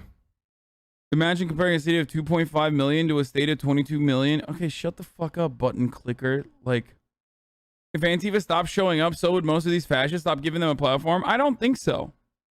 I think there are instances where counter-protests from anti-fascists are understandable. Okay? I think that there are instances where counter-fascism or to counter-fascist protests is a reasonable thing to do, an understandable thing to do. And I totally understand why some anti-fascist protesters, anti-fascist counter-protesters, even are ready and able to take violent action if necessary. And the reason for why that is unfortunately a necessity is because the police are not doing what they're supposed to fucking do. Do your fucking jobs, Portland Police Department. What the fuck is wrong with you? Stop cracking the skulls of fucking, you know, anti-fascist and leftist counter-protesters and start cracking some fucking white supremacist skulls, you hogs. There would be no need for any sort of like militant action by crusty-ass fucking anarchists if the cops were doing their fucking jobs. But they never do their jobs. It's the other way around. Anti-fascists disappear when fascists disappear. Yeah, I know that. I understand that. Anti-fascist... The greatest way violence is not a necessity. Yeah, tell that to the motherfuckers who are literally coming to Portland with guns to start shit. Violence is not a necessity. Yeah, no shit, violence is not a necessity. I completely understand that. But violence, unfortunately, is a constant, okay? There would be no fucking reason for militant action if these guys, the fucking Proud Boys and shit, weren't routinely trying to start stuff and beat the shit out of people and bear spray people and even shoot into fucking crowds. There's literally a tweet of that POC Proud Boy saying he wants to round up Jews. I don't know what you're talking. Is it this person? That's like a journalist, isn't it? Anyway. Yeah, Proud Boys also like pepper spray entire blocks of random people and there's no fucking counter protest. And when that happens, cops don't do shit and there's no fucking coverage. I feel like the entirety of the media apparatus is like just working alongside the same propagandists that want to always vilify Antifa, always vilify anti-fascists, always vilify leftists. And some of them are crusty as fuck. I'm sorry. Some of them are hella crusty. Let's be real. But goddamn, at least they're not fucking fascists, dude. I'd rather take a motherfucker who doesn't shower and like yells at me on Twitter about being a fucking fake for owning a house instead of living in a box than a goddamn white supremacist any day of the fucking week. Because ultimately those guys' interests and the actions they're taking revolve around like protecting fucking, you know, marginalized people that these white supremacists want to fucking hurt. And every single one of those motherfuckers probably had a tweet about how I'm a fake. Like, they love tweeting, okay? They love fucking tweeting. They love talking about, you know, how I got my PhD in Stanford and you know, and now I'm a Antifa guy because I'm a white guy with dreadlocks. Okay? I'm a white guy with dreads. I'm a PhD, Stanford PhD, and I love tweeting all the time. This is my Substack, okay? And I'm gonna tell you, like, any sort of successful leftist media personality is probably fucking fake. And guess what? I don't give a fuck, okay? I would much rather prefer those motherfuckers all day. So, while those guys are no fans of mine, I would much rather have them, I would much rather deal with them than, you know, actual fucking white supremacy. How do you say it? It said coffee, Ko-fi, whatever, however you say it. Anyway, Proud Boy calling for rounding up the Jews. Fucking gypsy ass nomads. Here's the video of Tiny calling for another Holocaust and for Jewish people to. That way, in a lot of ways. Motherfucker, are you really comparing us to the Jews? Which Jews are you talking about? The ones in the oven, or the ones that were lost without GPS for 40 years in the fucking desert, with the motherfucker with the staff? So which one? Take your pick. I mean, dude, I don't care. I'm sorry, man. Like, stuff like this is so fucking we're getting so far into the weeds at this point. Yeah, they're bad guys and they're fucking Nazis. Like, what do you want? I know that already. Like these guys are the main organizers, okay? Either one, that's whatever. Yeah. Well, all I know, motherfucker, is I ain't trying to be burned or gassed in the fucking oven. So I'll pick the motherfuckers that were lost in the fucking desert for that long. And you can be Moses with the staff. I'll be the Jews that follows Moses. So, show me the way. What's next? Which chat are we hopping in? That's the ones I was talking about for real, though. If you want me to be for real, those are the ones I was talking about. Yeah. Well, you're in luck because the Holocaust didn't happen. Like, are you serious? It didn't happen? Then fuck it. What are we waiting for? Let's make that shit happen. Round him up.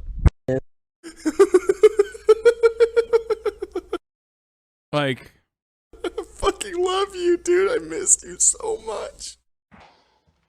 Go get stabbed for Israel, Goyim. I feel like I'm getting stabbed for Israel every day. Like these are the fucking dudes. Yeah, these are the guys that are doing the fucking organizing the rallies that Matt Taibbi is like choosing to criticize the fucking counter movement against. I'm gonna be honest with you guys. You can't fucking defeat these movements just by like being there and punching them in the face when they're fucking blasting you with pepper spray and bear mace. Okay? I mean, they just suck. They're still doing like lol genocide, Holocaust, lol memes. Like they're fucking losers, dude.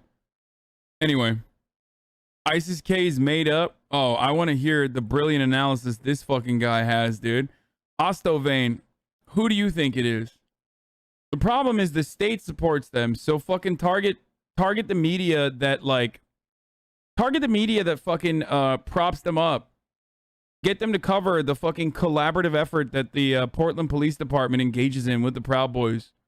You have to like stop just disrupting them head on. You know? I saw the Todd. Okay, here. President Biden facing criticism. Peter Ducey asked the White House, "What's so funny after Today, Biden after Afghanistan speaking first joke?" about a spending bill up on Capitol Hill and then Afghanistan during his speech we brought you yesterday. Today, the president had a new focus, and it wasn't the U.S. withdrawal as the race to meet his self-imposed August 31st deadline quickly approaches. White House correspondent Peter Ducey joins us from the North Lawn with that. Good evening, Peter. Good evening, Brett. Officials here like to boast that right now the Pentagon is pulling off what may be the largest airlift in history. But there have been several critical days of this operation that the commander-in-chief hasn't wanted to talk about it as the world watches. I've made this a priority for my administration from the outset. He was talking about cybersecurity. No talk about Afghanistan policy, aside from this punchline. Mr. President, if Americans are still in Afghanistan after the deadline, what will you do? You'll be the first person I'll call. So what's so funny? Of course, it's a very important question. These are incredibly serious issues, and they're... Dude, these guys like, oh, fucking give me a break, dude. What's so funny, Mr. President? Like, shut the fuck up, dude. Like, literally, shut the fuck up. They're such like, oh my god, dude. Oh my fucking god. The media, they're such like whiny little fucking worms, man. They're fucking, I'm losing my mind. I just like, what's so funny, Mr. President? People are dying. Like, bitch, you don't give a fuck. Behind closed doors, you're the type of dude that's literally like, yeah, we should fucking nuke Afghanistan, you know, kill all of those, like, kill all those people. All they know is fucking sand and war. Who gives a fuck? But then you're like, oh my god. Oh, like, I'm clutching my fucking pearls so hard.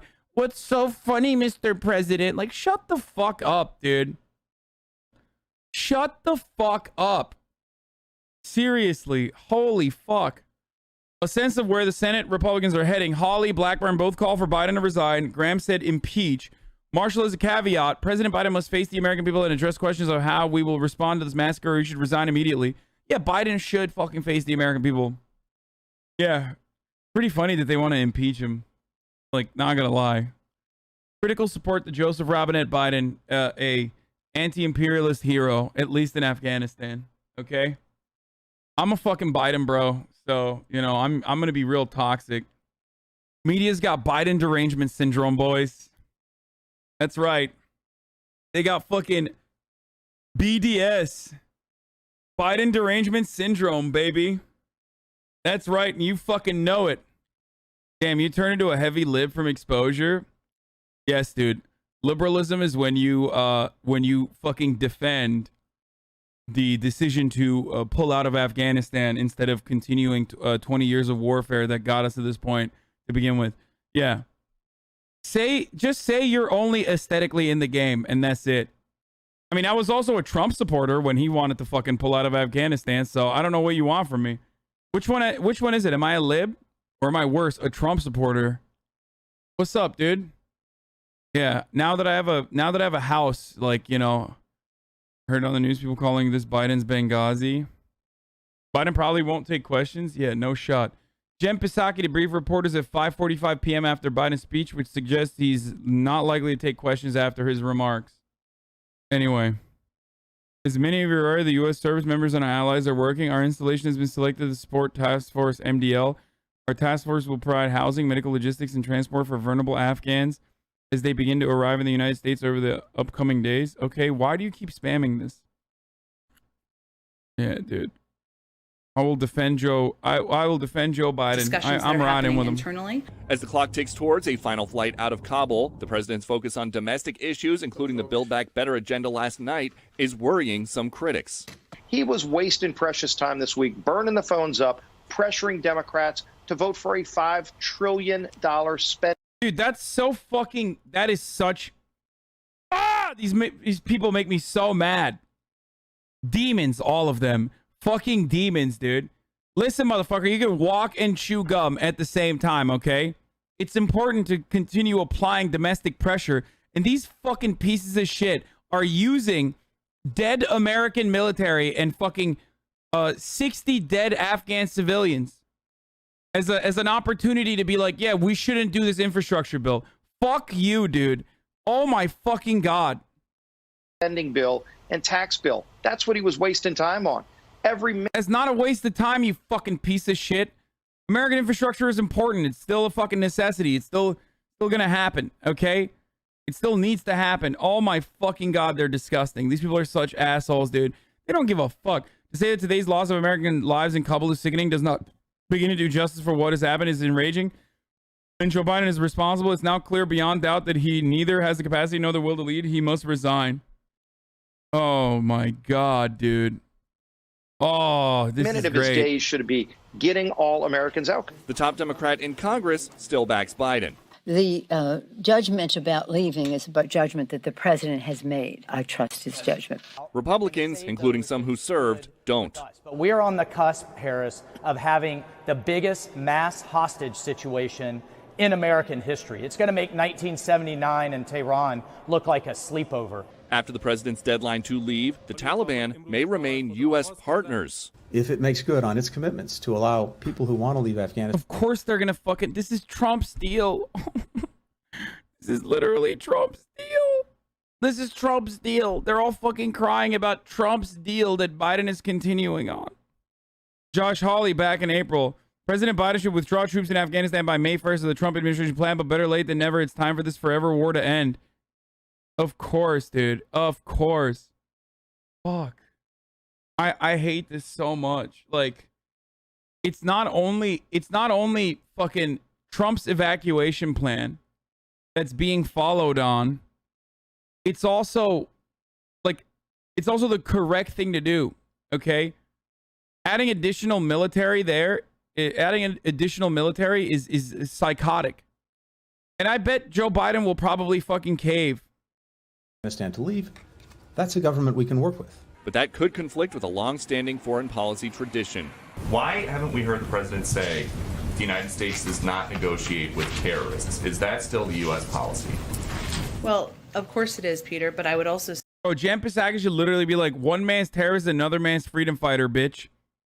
Why does Fox News keep posting about fucking Proud Boys as though they're honorable Americans when they're literally white supremacist terrorists? Why? Because they fucking ideologically align with them. The American government has always had a history of negotiating with terrorists.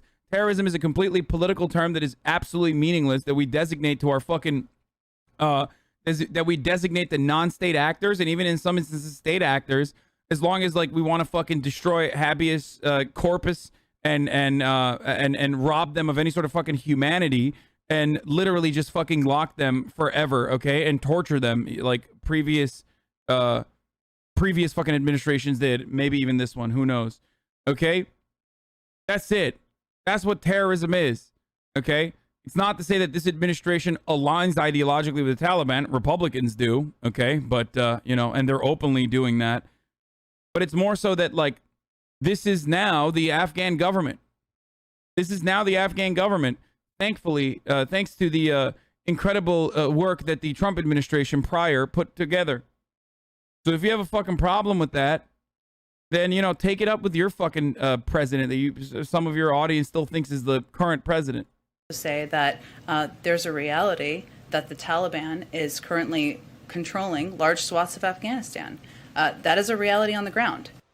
So they say they don't negotiate with terrorists. What they do is they have active discussions with the Taliban. And officials claim they haven't given anything to Taliban leaders. They don't see this as a quid pro. Dog, we don't negotiate with terrorists. We just arm them. Okay? And we drum up support for an insurrection. And then when they decide to, like, turn those arms towards us, then they're terrorists and we can't negotiate with them so that we can engage in active conflict. Ultimately, 20 years after that happens, you finally deliver the entirety of the country back to them with a fucking gift wrap. And then you go back to the we don't negotiate with terrorists position that led us to this situation in the first place. Perhaps we should have negotiated with the terrorists in the form of the Taliban in 2001, in which case we could have fucking gotten Osama bin Laden when he was under their control, okay? And we didn't need to do the 20-year fucking war that cost like $2 trillion and endless amounts of fucking civilian lives. This dumbass, dude. We don't negotiate with terrorists. The irony is that we don't negotiate with terrorists originally came from the George W. Bush administration literally telling the Taliban, we don't care if you want to give us... we don't negotiate with terrorists from like Reagan. Every president prior has said some form of that. But the popular iteration of we don't negotiate with terrorists with respect to the fucking Taliban literally comes from George W. Bush saying we don't negotiate with terrorists when the Taliban was like, we'll give you Osama bin Laden, but there are conditions to our release of Osama bin Laden. Okay? Well, first of all, there's no elegant way to lose a war. We lost this war 15 years ago. All Joe Biden was doing is telling us what time it is. I fucking hate James Carville, but like every now and then he has a decent take, and I think this is one of them apparently. And the hysterical and stupid coverage of the mainstream press, it's been awful. Just read New York. He is right about the media. I can't believe it, but he's right.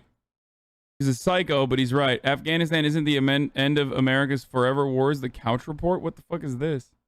Okay, don't be mean, man. It takes Biden a couple minutes to get out of his sensory deprivation chamber and take his adrenochrome and go pills. I fucking hate James Carville so much. Yeah, literally the worst person you know made a good point. In the run-up to the 20th anniversary of 9/11, Donald Trump is doing interviews with conservative media, in this case Hugh Hewitt, suggesting Osama bin Laden wasn't that big of a deal and wasn't a monster. What? And we took out the founder of ISIS al-Baghdadi and then, of course, Soleimani. Now, just so you understand, Soleimani's bigger by many, many times than Osama bin Laden. The founder of ISIS is bigger by many, many times al-Baghdadi than Osama bin Laden. Oh my God, he's saying that because... Bro, he's literally saying that because Obama killed Osama bin Laden, so he doesn't want to give that to him. Oh my God, he's so funny. Dude, I love Trump. How are you not going to love Trump when he says stuff like this, dude? That's hilarious, bro. The founder of ISIS is many, many times bigger al-Baghdadi than Osama bin Laden. Osama bin Laden had one hit, and it was a bad one in New York City, the World Trade Center. But these other two guys were monsters. They were monsters. Osama, not a monster. That's awesome. Okay, Azkaban, we fucking get it, but still, what evidence would Bush have handed over to the Taliban? I don't fucking know, but that means that there could have been a fucking negotiations process instead of what George W. Bush decided to do, okay? Osama technically wasn't a one-hit wonder, okay? There were many targets, unless he thinks that Osama bin Laden only hit, one, and, the Tower 7 fell on his own, and the Pentagon didn't happen. Maybe he's a truther. Maybe he's a 9/11 truther, you know what I mean? But, he did fucking say, literally, that his tower... it's really terrible. It's absolutely terrible, believe me, that 9/11 happened. But also, good things came out of it, Now, my tower is the biggest tower, believe me. Very good. It's very good. I have the biggest tower in all of Manhattan, in, the finance district in Wall Street, believe me. Okay. So... So let's someone said careful, don't go to the Daily Mail. There's gore on the front page. As if I would ever go to the Daily Mail, let alone the front page.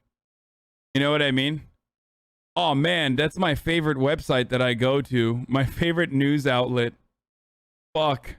What will I do now? Okay, we are currently waiting on to get everyone out Joseph as quickly Robinette as possible. So in tonight's speech, will we be hearing anything differently from him on that? There are ongoing threats all around that airport, as was mentioned by General McKenzie today at the Pentagon. He said that there are a stream of threats that they are currently monitoring. So what President Biden shares in addition to what we heard from General McKenzie will be really critical in terms of information that we are getting from the ground there. In addition to this, what we heard during the Pentagon briefing earlier was from General McKenzie saying that, quote, he thought that this would happen sooner or later, saying that it was a tragic loss of life, these 12 U.S. service members and the dozens that we know so far, civilians that were killed in these attacks. Biden, during his last speech regarding Afghanistan, really doubled down on his decision to withdraw troops in the way that he did it. And following that, in interviews with cable news networks, we heard him continue to defend his position. And one thing that we will be really looking for today in this speech, movement. of course, very different circumstances with this extremely consequential attack in Afghanistan, is whether or not that tone changes. We are used to seeing President Biden as he has been called the empathizer in chief, and we didn't see as much of that tone in the last speech that he gave on Afghanistan. So will he be more empathetic in tone, and how will he come off in this speech is one of the big things. Rhonda? Thanks for that, Joyce. I want to bring in Washington Post White House reporter Annie Linsky and columnist James Hohman. Welcome to you both. Annie, let's start with you. Marine General Kenneth McKenzie Jr., the commander of U.S. Central Command, said the attack at the airport was a failure somewhere, given that a suicide bomber got close enough to the U.S. service members to kill 11 Marines and a Navy corpsman. Where was the failure? Well, I think, there's sort of layers of failure to discuss and levels of failure that will be unpacked in the coming weeks and months. I listened to that briefing very closely. It does seem as though the bomber got through, as you point out, several layers of Taliban security before they were able to approach the U.S. service members. So one of the biggest questions that has been we've been putting to the White House all afternoon and will continue to do so is whether or not the United States was wise in deciding to trust the Taliban with any piece of the security operation for American troops and American civilians trying to get out. And that right now is the key focus. But I think that this moment, there have been many, many failures that led up to this particular failure. And Annie, I also want to ask you a little bit about the behind the scenes today at the White House. This was not what they had planned to talk about today. It certainly likely caught them off guard, even though there was intelligence last night that some sort of attack could be imminent there. Could you tell us a little bit about how the White House team is handling this speech? What points do they want to bring across to Americans tonight?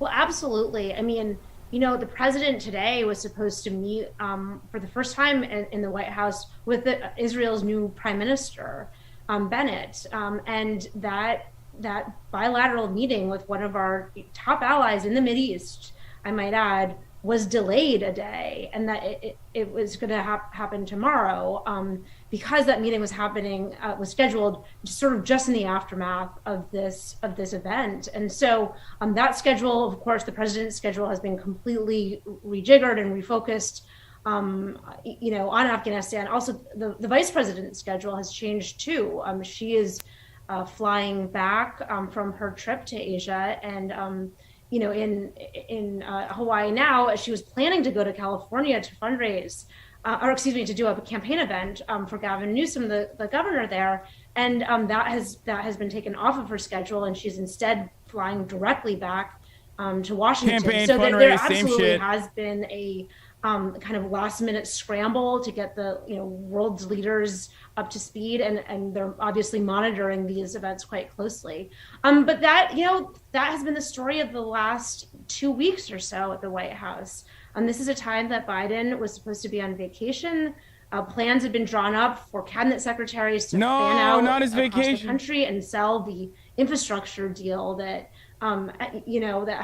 that's moving forward. And that was the message for late August. So sort of at every level here, whether it's kind of from the broader picture to exactly today, there has just been an absolute scramble. And this is a White House in crisis. This is a White House that is not controlling a narrative at all. It's a White House that is responding, day to day, and in this case, hour to hour, to events on the ground that they have very little and really to lessening control of.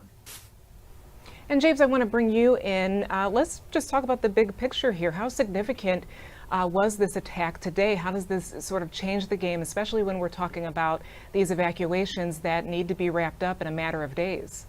Well, Rhonda, they need to be wrapped up in a matter of days because that's the deadline that President Biden set, August 31st. And the reason originally he had set the deadline of September 11th and then changed that under pressure. But I think the bigger picture is that the president and the White House thought that this period was going to be a victory lap, that the president would be following through. I was wondering, since this girl is so boring, let's do something else. I want to play video games.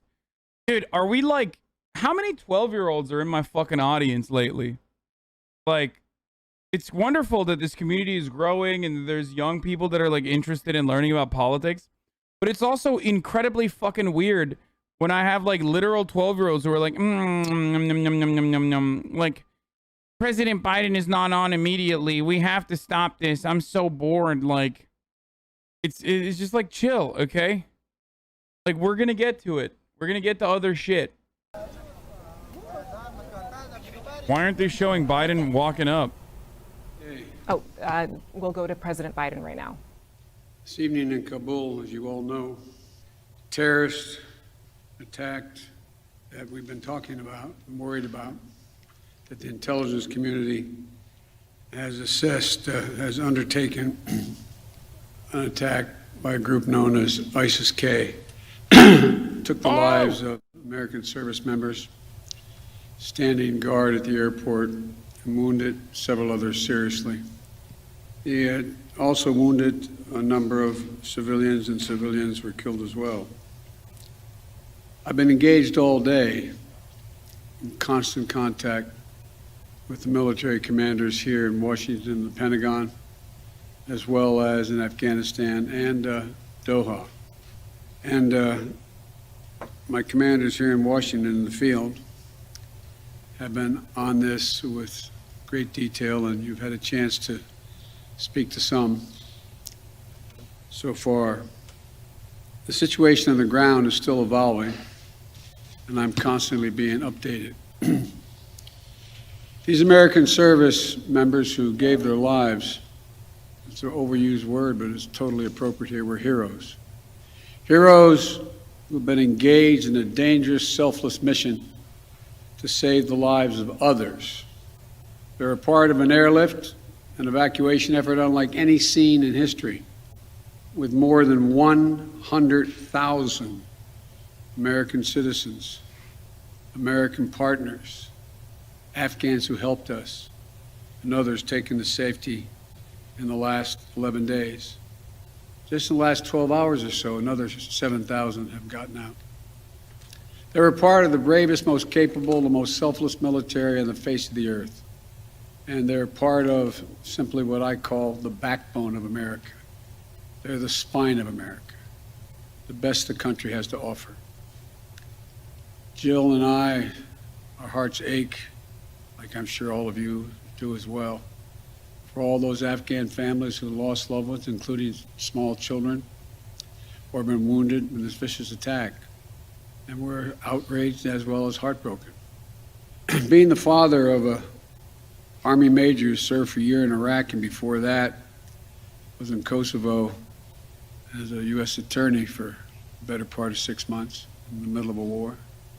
When he came home after a year in This Iraq just sucks. was diagnosed, like many coming home, with an aggressive and lethal cancer of the brain. We lost. We have some sense, like many of you do, what the families of these brave heroes are feeling today. You get this feeling like you're being sucked into a black hole in the middle of your chest. There's no way out. My heart aches for you. But I know this. We have a continuing obligation. This is why he is the Sacred he's the obligation. griefer in chief, All dude. of you. He's grieving hard as fuck right now. Families of those heroes. That obligation is not temporary, it lasts forever. The lives we lost today were lives given in the service of liberty, the service of security, the service of others, in the service of America, like their fellow brothers and sisters in arms who died defending our vision and our values in the struggle against terrorism. Of the fallen this day, they're part of a great and noble company of American heroes. To those who carried out this attack, as well as anyone who wishes America harm, know this: we will not forgive. We will not forget. We will hunt you down and make you pay. I will defend our interests and our people with every measure at my command.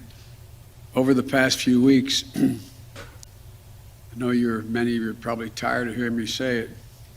We've been made aware by our intelligence community that the ISIS-K, an arch enemy of the Taliban, people who were freed when both those prisons were opened, has been planning a complex set of attacks on the United States personnel and others. This is why, from the outset, I've repeatedly said this mission was extraordinarily dangerous, and why I've been so not gonna go determined back to in, limit the right? duration of this mission. As General McKenzie said, this is why our mission was designed, this is the way it was designed to operate under severe stress and attack. We've known that from the beginning. And as I've been in constant contact with our senior military leaders, and I mean constant, round the clock, and our commanders on the ground and throughout the day, they made it clear that we can and we must complete this mission, and we will. And that's what I've ordered them to do. We will not be deterred by terrorists. We will not let them stop our mission. We will continue the evacuation. I've also ordered my commanders to develop operational plans to strike ISIS-K assets, leadership, and facilities. We will respond with force and precision at our time, at the place we choose, in a moment of our choosing. Here's what you need to know. These ISIS terrorists will not win.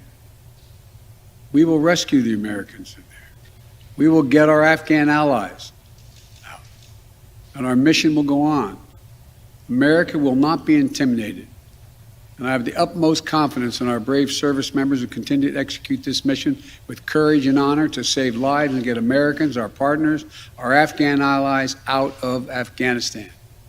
Every day when I talk to our commanders, I ask them what they need. What more do they need, if anything, to get the job done? As they will tell you, I granted every request. I reiterated to them today on 3 occasions that they should take the maximum steps necessary to protect our forces on the ground in Kabul. And I also want to thank the Secretary of Defense and the military leadership of the Pentagon and all the commanders in the field. He's not saying he's escalating troop Complete presence, so that's good. unanimity from every commander on the objectives of this mission and the best way to achieve those objectives. Those who have served through the ages have drawn inspiration from the book of Isaiah, when the Lord says, "Whom shall I send? Who shall go for us?" The American military has been answering for a long time. "Here I am, Lord, send me. Here I am, send me." Yeah, okay, dude. Shut the fuck up. Each one of these women and men of our armed forces are the heirs of that tradition of sacrifice, of volunteering to go in harm's way, to risk everything, not for glory, not for profit, but to defend what we love and the people we love. Yeah, that's the theory, in theory, but it is literally for glory and profit. It's for blood and soil. For all those in uniform and out, uniform, military and civilian, have given the last full measure of devotion. That's it? What's going on? What is happening, dude? Oh, it's a moment of silence. Oh, okay. Thank you. May God bless you all, and may God protect His troops and all those standing watch for America. We have so much to do. It's within our capacity to do it. We just have to remain steadfast. Steadfast. We will complete our mission, and we will continue after our troops have withdrawn to find means by which we can find any American who wishes to get out of Afghanistan. We will find them and we will get them out. Ladies and gentlemen, they gave me a list here. The first person I was instructed to call on was Kelly O'Donnell of NBC. You have said leaving Afghanistan is in the national interest of the United States. After today's attack, do you believe you will authorize additional forces to respond to that attack inside Afghanistan? And are you prepared to add additional forces to protect those Americans who remain on the ground carrying out the evacuation operation? I've instructed the military, whatever they need, if they need additional force, I will grant it. But the military, from the chairman of the Joint Chiefs, commanders in the field, have all contacted me one way or another, usually by letter, saying they subscribe to the mission as designed to get as many people out as we can within the time frame that is allotted. That is the best way they believe to get as many Americans out as possible and others. And with regard to tracking down the ISIS leaders who ordered this, we have some reason to believe we know who they are, not certain, and we will find ways of our choosing without large military operations to get them, wherever they are. Trevor, Reuters. Thank you, Mr. President. There's been some criticism, even from people in your I love when party, people like about impeach the this guy, like he has dependence any on the say Taliban on to what's going secure on. the perimeter of the airport. This motherfucker doesn't even know what's happening around him right now, dude. Made in that regard. No, I don't. Look, I think General McKenzie handled this question very well. The fact is that we're in a situation, we're inherited a situation, particularly since, as we all know, that the Afghan military collapsed 11 days before, in 11 days, that it is in the interest of, as McKenzie said, in the interest of the Taliban, that in fact ISIS-K does not metastasize beyond what it is, number one. And number two, it's in their interest that we are able to leave on time, on target. And as a consequence of that, the major things we've asked them, moving back the perimeter, giving more space between the wall, stopping vehicles from coming through, etc., searching people coming through. It is not what you'd call a tightly commanded, regimented operation like the U.S. is, the military is, but they're acting in their interest. And so, by and large, and I've asked this same question to military on the ground, whether or not it's a useful exercise. No one trusts them. We're just counting on their self-interest to continue to generate their activities. And it's in their self-interest that we leave when we said, and that we get as many people out as we can. Like I said, even in the midst of everything that happened today, over 7,000 people we've gotten out, over 5,000 Americans. So it's not a matter of trust, it's a matter of mutual self-interest.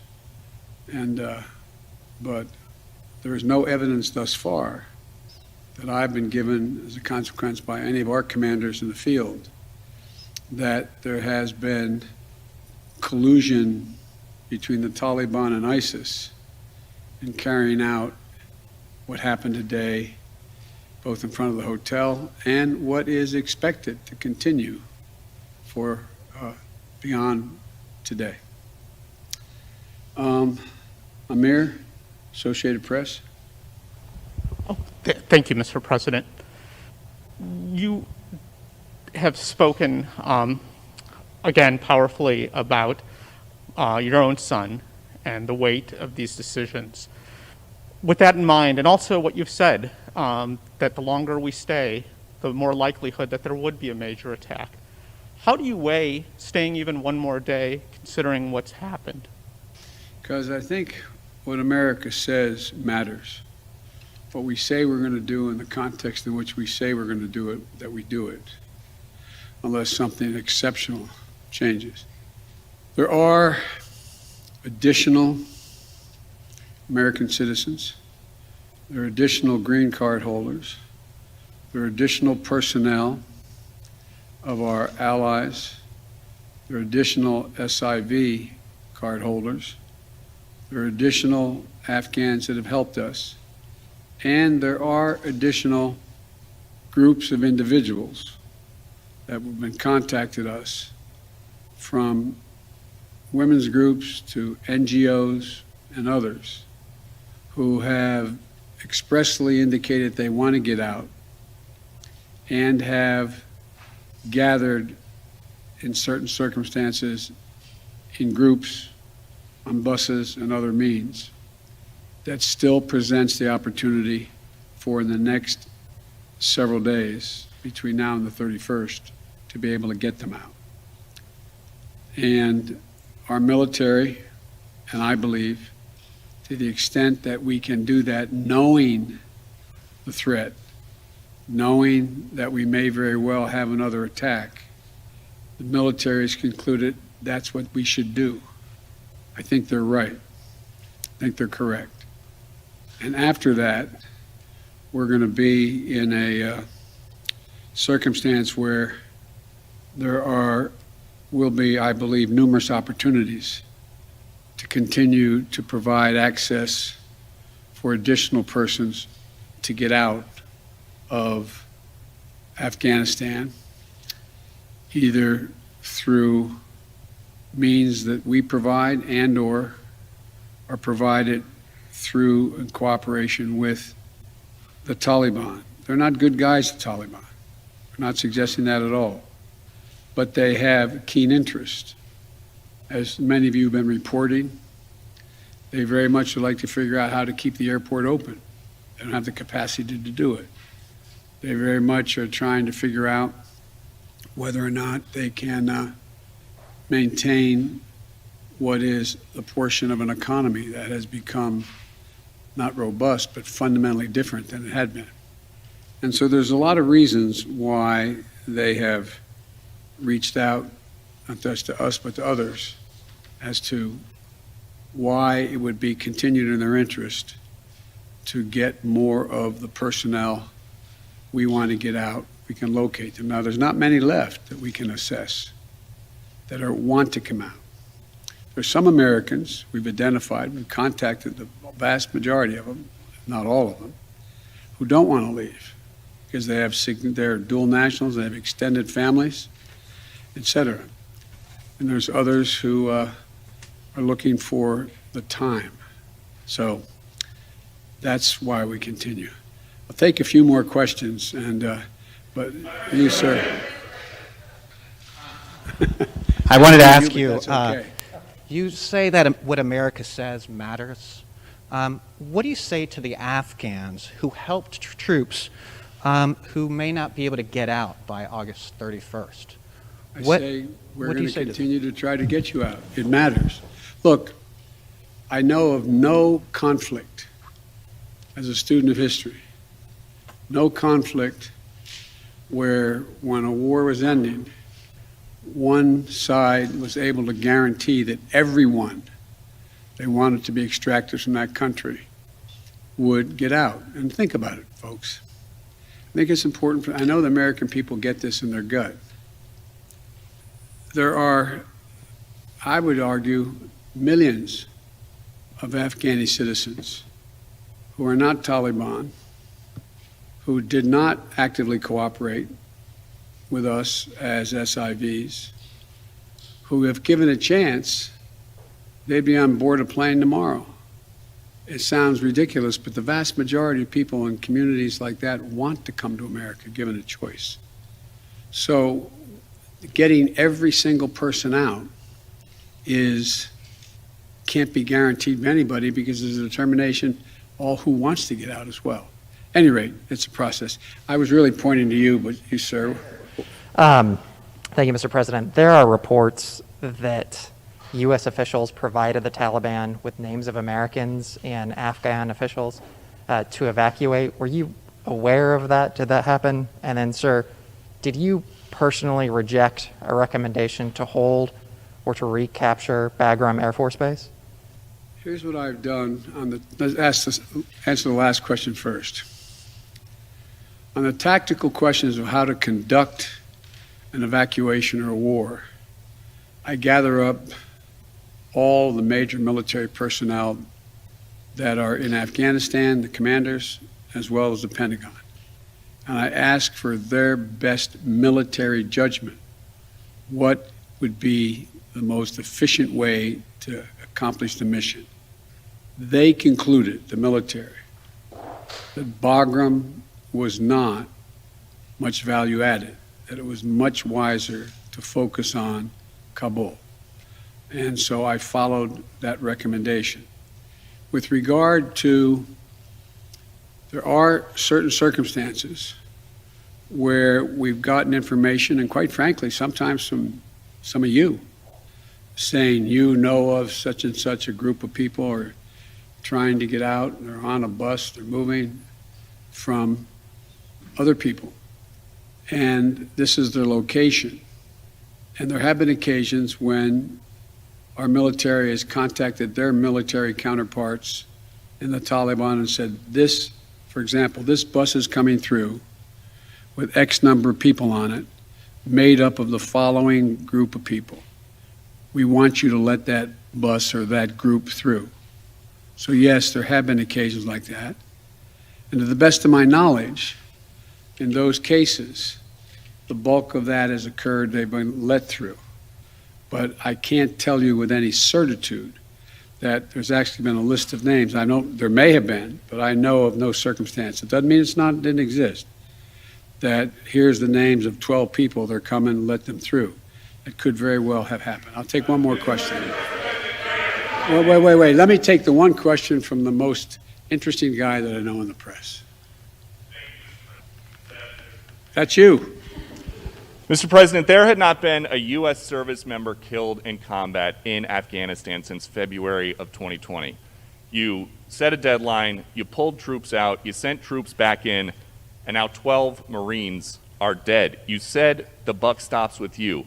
Do you bear any responsibility for the way that things have unfolded in the last 2 weeks? I bear responsibility for fundamentally all that's happened of late. But here's the deal. You know, I wish you'd one day say these things.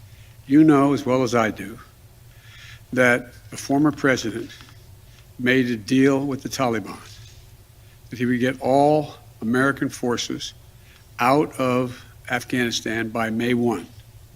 In return, the commitment was made, and that was a year before. In return, he was given a commitment that the Taliban would continue to attack others, but would not attack any American forces. Remember that? I'm being serious. I'm asking you a question. Because before... He's fucking nailing this, dude. I'm asking you absolutely nailing this. Is that accurate, to the best of your knowledge? Like the entire fucking interview, the entire conversation. I mean, he's very slow. That people have an issue with pulling out of Afghanistan. Oh, God. The way that things have But he's fucking murdering it. I think they have an issue that people are likely to get hurt. Some, as we've seen, have gotten killed. and that it is messy.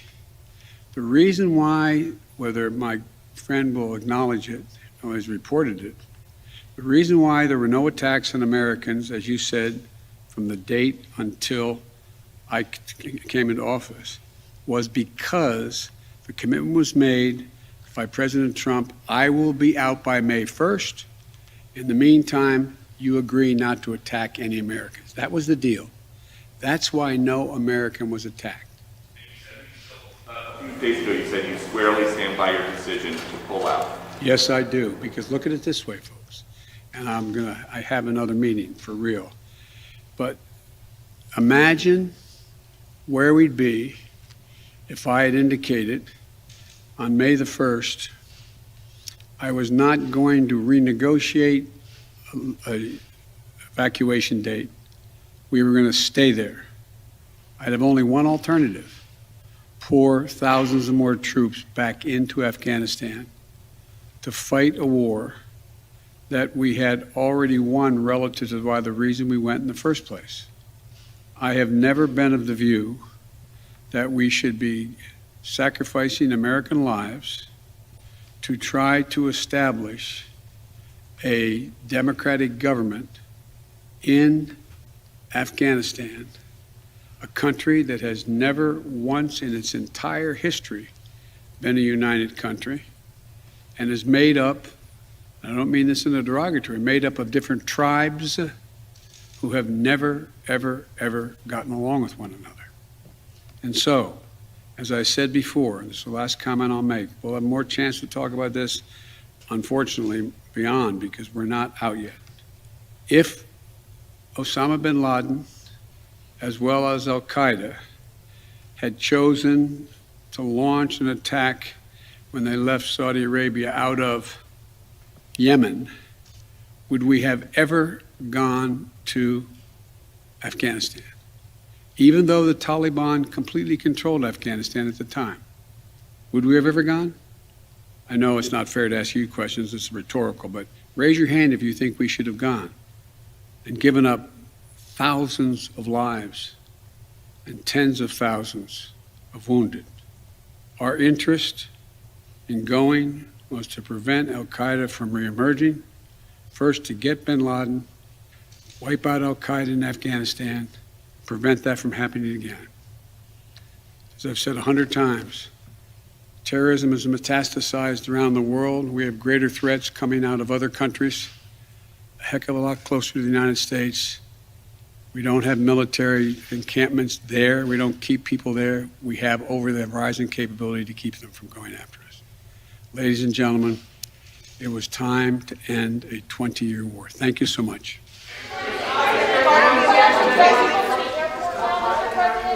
A somber president on a difficult day for Americans at home and abroad. I'm Rhonda Colvin, and you are watching a special report from the newsroom of the Washington Post. Boss man For those of Biden, you dude. catching up on today's headlines, Absolutely. U.S. Central Command said today Boss man that Biden 12 US shit. service Frame members were killed held, and 15 Sigma injured behavior, in two suicide absolutely bombings dumpstered, detonated bombs absolutely outside of dumpstered. Now we're gonna wait on fucking Psaki to talk about it as well. Really good overall. I was very happy with his reaction. I was very happy with the things that he said, like the original posturing and like the fucking Bible quote and whatever. The most interesting guy in the end was Ducey's son. Balancing act. More like douchey, am I right? On one hand, you Here, had let's hear President from them Biden for a second. I'm like cooking. I'm showing gonna be here a in more second. empathetic, somber tone, holding a moment of silence for the U.S. service members and their families. And then on the other hand, we got a very aggressive, direct, sort of strongly worded version of Biden on the second part of his speech before he opened it up to questions. He started his remarks by talking about the 12 service members who were killed in today's bomb attacks and the 15 service members who were injured. And he called them, quote, heroes, saying that they are the backbone of this country, the best that America has to offer, and also offering his condolences to those families, saying that he knows what it feels like to lose someone. He then went on to have a message for ISIS-K, the terrorist group that he says is responsible for this attack. He said very pointedly to those who carried out this attack, quote, "We will not forgive, we will not forget, we will hunt you down and make you pay." He went on to say that, quote, "We will not be deterred by terrorists and that the mission will continue." You know, he ended the questioning that he was in at the end of this speech. He ended that by saying that it was time to end a 20-year war, and that really harkened back to the last speech that he gave on Afghanistan a week ago, where he doubled down on his decision to pull out U.S. troops in the way that he went about it. And, you know, it sort of left some questions because he did not talk about whether or not he would be extending this August 31st deadline of when all U.S. troops are apparently supposed to be out of Afghanistan by. And that really left some questions up in the air, especially as the Pentagon today, Rhonda, said that there are, quote, extremely active threats that they are monitoring, and including potential suicide car bombers. That they are trying to expand the territory around the Kabul airport, talking to the Taliban to try to negotiate that. So there are a lot of questions still after this speech, but really a balancing act in tone from President Biden tonight. Rhonda? Yeah, and let's bring in Post columnist James Hohmann. James, what were your takeaways from that speech? As Joyce mentioned there, it was a little bit of a different tone. We've heard the president for the last 2 weeks say that he is sticking with this deadline, that he is committed to getting all Americans and our allies out, but we're leaving, and that he has stood by that. And of course, he said it again today, but it was a different tone, not a different stance, but a different tone. Absolutely, Rhonda, and you were right going in that he would vow retribution, take a hard line, say that we're going to give no quarter to ISIS-K, essentially say that the U.S. is going to be attacking ISIS-K targets. But it felt like he was trying to have it both ways, in the sense, you know, what Joyce called a balancing act is exactly right. He's trying to say the mission will go on, we're not going to be deterred by terrorism, but then also saying the mission is going to wrap up in basically the next 72 to 96 hours in the coming days, that he's going to follow this deadline. It was interesting that he went out of his way to say that he does not trust the Taliban, which is potentially a problematic thing for him. You saw him sort of deny some reporting that the Taliban has a list of who to let through at the checkpoints. Instead, he made the case that it's in the Taliban's self-interest to let Americans and our allies out, and that he's not trusting them. Ultimately, though, my takeaway from that press conference especially, which was pretty illuminating and a good window into what he's thinking, was that he is passing the buck on a lot of this. When he was asked by Steve Doocy, right at that final question, do you take responsibility? He said, of course I take responsibility, but, and then he went on to blame Donald Trump, to say that this was the generals, to say that this was an unwinnable war, and a host of other things that ultimately made it seem like he is not taking responsibility for this crisis on the ground in Kabul. Joining me now is the Post's Dan Lamothe, who covers the U.S. military and the Pentagon. Thanks, Dan, for joining us. You've been closely covering the U.S. military for years. Talk to us a little bit about what you've seen in the past few weeks in terms of the stress this operation has put on the military. It's an exceptional amount of stress put on the military. Just in terms of the sheer number of planes, people, what a fucking threats, piece of shit, dude. What a fucking piece of shit. Fuck mainstream media so much. What a fucking dumbass, warmongering, bloodthirsty piece of fucking garbage. Oh, he took responsibility, but he actually didn't. He still blamed me. Like, suck my fucking cock. How dare you? How dare you get to fucking bully people exclusively because they're not fucking banging on the war drums as hard as you wanted them to? You fucking disgust me, dude. Fuck that op-ed person, okay? Suck my fucking dick, you fucking pathetic baboon. I'm not even listening to whatever the fuck Dan Lamothe is saying, but that piece of fucking garbage WAPO op-ed person, you go fucking drop into Afghanistan, you motherfucker, dude. Seriously. Seriously. Oh, the Greg Doocy was actually correct in asking a dumbass fucking question about like how you know, are you taking responsibility? What more do you want? The motherfucker took responsibility. You think Trump will ever take responsibility for anything? Shut the fuck up, dude. Fuck you. That's all I gotta say. I'm 100, dude. I am literally so fucking riding with Biden, and Biden is not even fucking funny right now, dude. It is literally unfunny how hard I'm fucking riding with Biden. Okay, straight up. Let's hear what fucking Chuck Todd had to say. It's gonna make me lose my fucking mind right now, but. The terrorists we will hunt, offering a sacred obligation to the families and saying to the terrorists, we will hunt you down and we will make you pay. Let's go to Chief White House Correspondent Peter Alexander. Peter, the president seemed to leave a door open for military action, but not necessarily adding troops right now. Yeah, that's exactly right. He said he was willing to add more military troops to this effort in Afghanistan, but he said that his military commanders had said that they believed in the mission as it presently exists. As for that August 31st deadline, now just 5 days away, the president said that the U.S. would not be deterred in its effort to complete the mission by that date. But clearly the main headline that will come out of this is the president first praising the service and sacrifice of those 12 service members who gave their lives, describing it as a selfless act, calling them heroes, but also him saying that the U.S. will hunt down those responsible for this, indicating that they had some indications who was responsible, the masterminds behind this effort, this deadly attack that he has now blamed on ISIS-K, and beyond that, indicating that he does bear responsibility for all that is happening right now, but Lester saying he stands by his decision to end the war after 20 years in Afghanistan. All right, Peter, thank you. Let me bring in NBC's Courtney Kuby from the Pentagon. Courtney, the mission goes on. In fact, not long after these attacks, we saw transports in the air continuing to carry out their mission. How long can they do that if, in fact, the president is still planning on this withdrawal? So according to defense officials who we're speaking to here, they plan to continue to evacuate Americans and as many Afghans as possible until the U.S. military leaves. And what that's probably going to end up looking like, Lester, is some of these last flights that will go out on August 30th will have a combination of U.S. military and potentially some evacuees. But there's no question that today's attacks will throw a wrench and potentially cause a slowdown in the progress they've been making in getting those evacuees out. We heard from General Frank McKenzie, the commander of U.S. Central Command, right before President Biden spoke. He was asked about a couple of things you touched on with Peter, including saying at this point he does not need more troops, but he will need to begin bringing some of those troops out if they want to make that August 31st deadline. Both General McKenzie and President Biden making it clear that they still are planning to aim for that August 31st deadline to get all U.S. troops out of Afghanistan, Lester. All right, Courtney, thank you. NBC's chief foreign correspondent Richard Engel is in Doha, making his way there earlier today.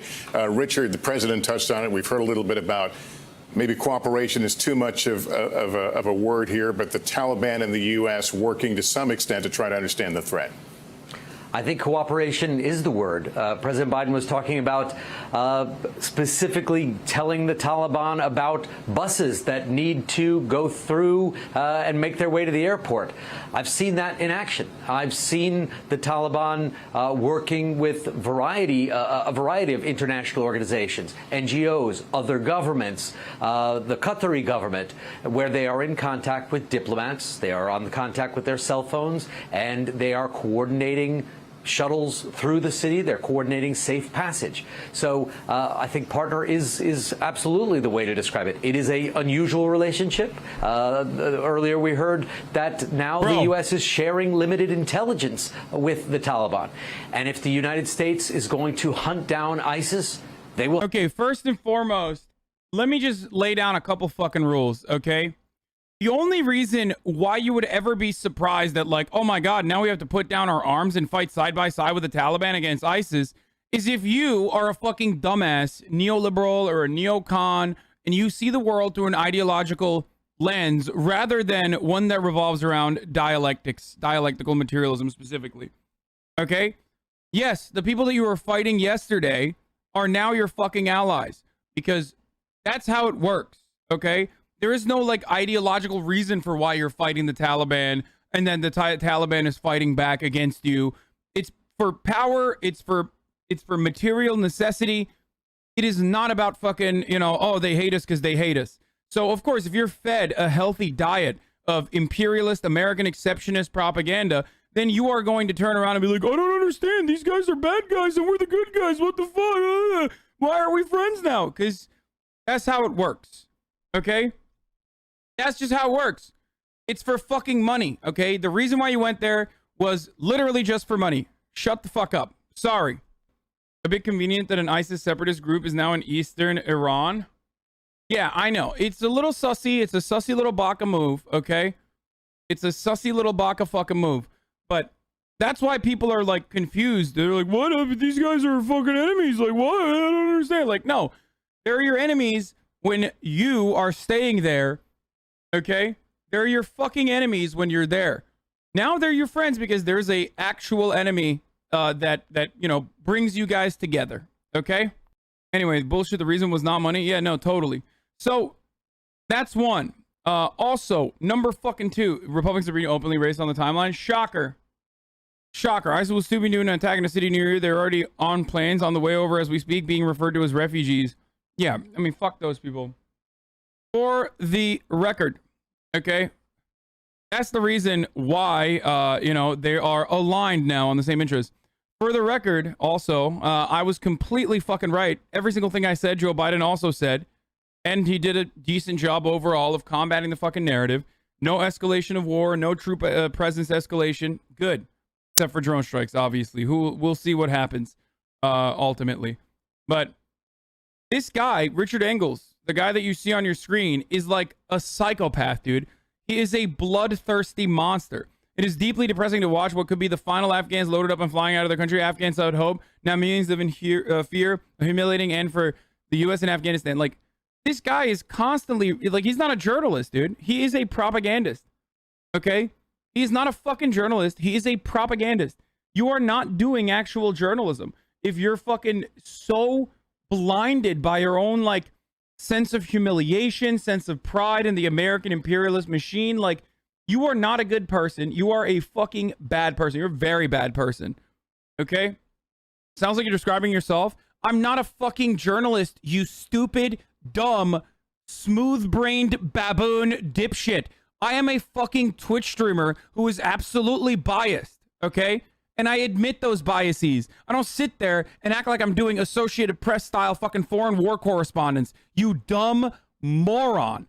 Please, dude. How do you remember to breathe every day? I bet you fucking have to remind yourself that you need to breathe manually half the goddamn time. You neck-bearded freak. Holy fucking shit.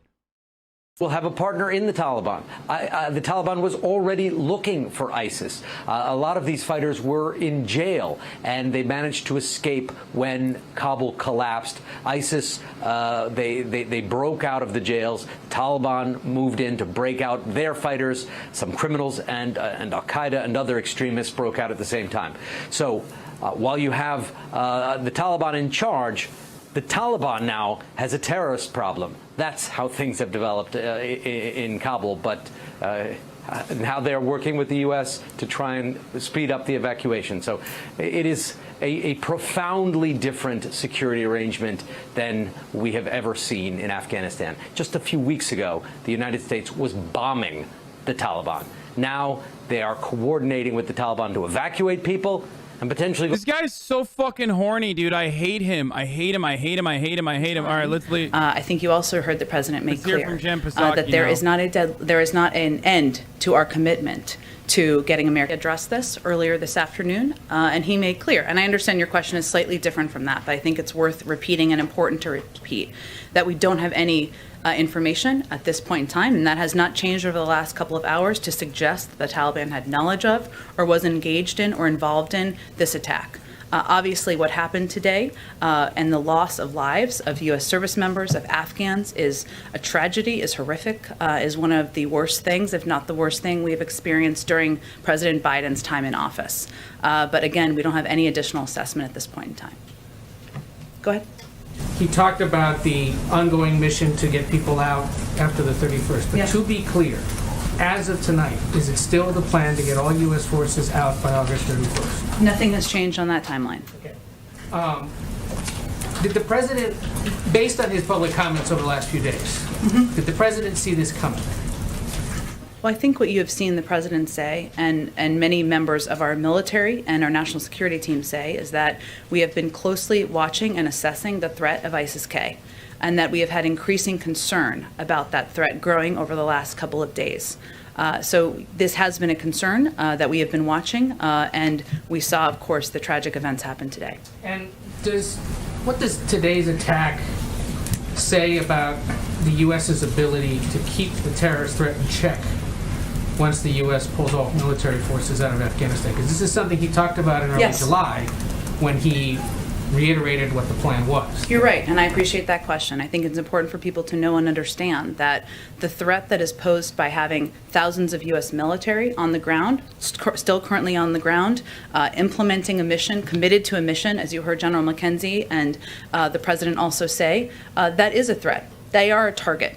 People gathering around the airport, that is a threat, that is a target. But ISIS's ability to target individuals who are on the ground in Afghanistan is very different from ISIS's ability to attack the United States and attack the homeland. And we will maintain and continue over the horizon capacity with presence and partnership with countries in the region to ensure that they don't develop that ability.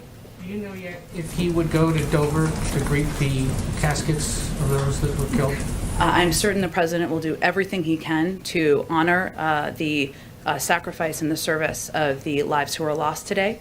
I will note you didn't ask this question, but some others have asked it, and he didn't have the opportunity to ask it. So let me answer it to provide you an update on. I know some have asked about whether he's called the family members, and for those of you who have covered this, you know the process. But for those of you who have not, or people who are watching at home, the process would first go through the Pentagon. There is a next of kin notification process. I know General McKenzie spoke to this earlier today.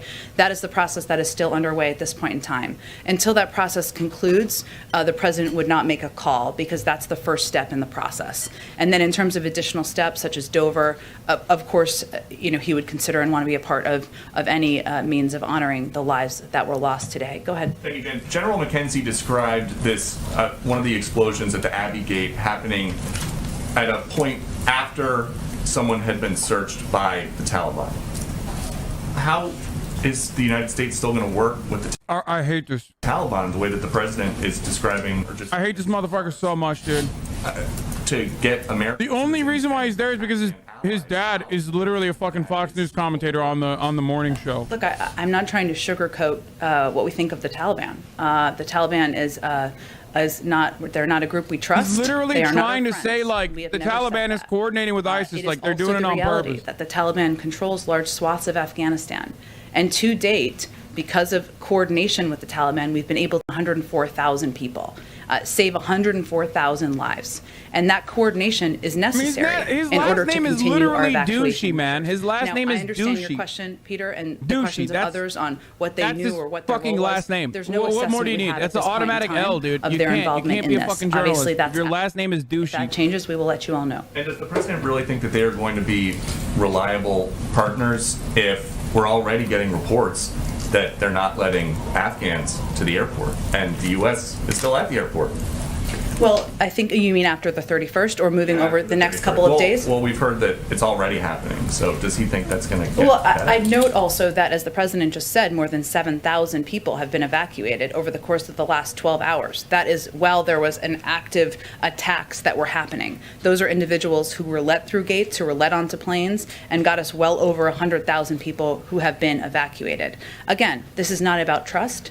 This is not about relying on the Taliban as an equal partner. No one is suggesting that. But because they control large swaths of the country, including a lot of the security perimeters around the airport, we have to coordinate with them in order to get people out. We'll continue to do that. Go ahead. But so one more thing I would say is that we have an enormous amount of leverage. This is our view over time. That includes economic leverage. It includes leverage that we will make clear to the Taliban as it relates to coordination to continue to get American citizens and our partners out. Go ahead. Jen, there have been reports of explosions happening throughout the afternoon in Kabul, or evening now, obviously, and some reporting to indicate that this is the beginning of a process of the U.S. military beginning to destroy equipment on the ground. Can you confirm that that's what's taking place? I would refer you to the U.S. military on specific steps of their retrograde process, which, as we know, would have to take place in advance of a departure. And then in terms of what we've heard from the Pentagon and then the president just articulated, which is his confidence that they have enough troops on the ground at this point to continue to facilitate the mission. I guess the question is, how can that be the case given what we saw today, the tragic loss of life?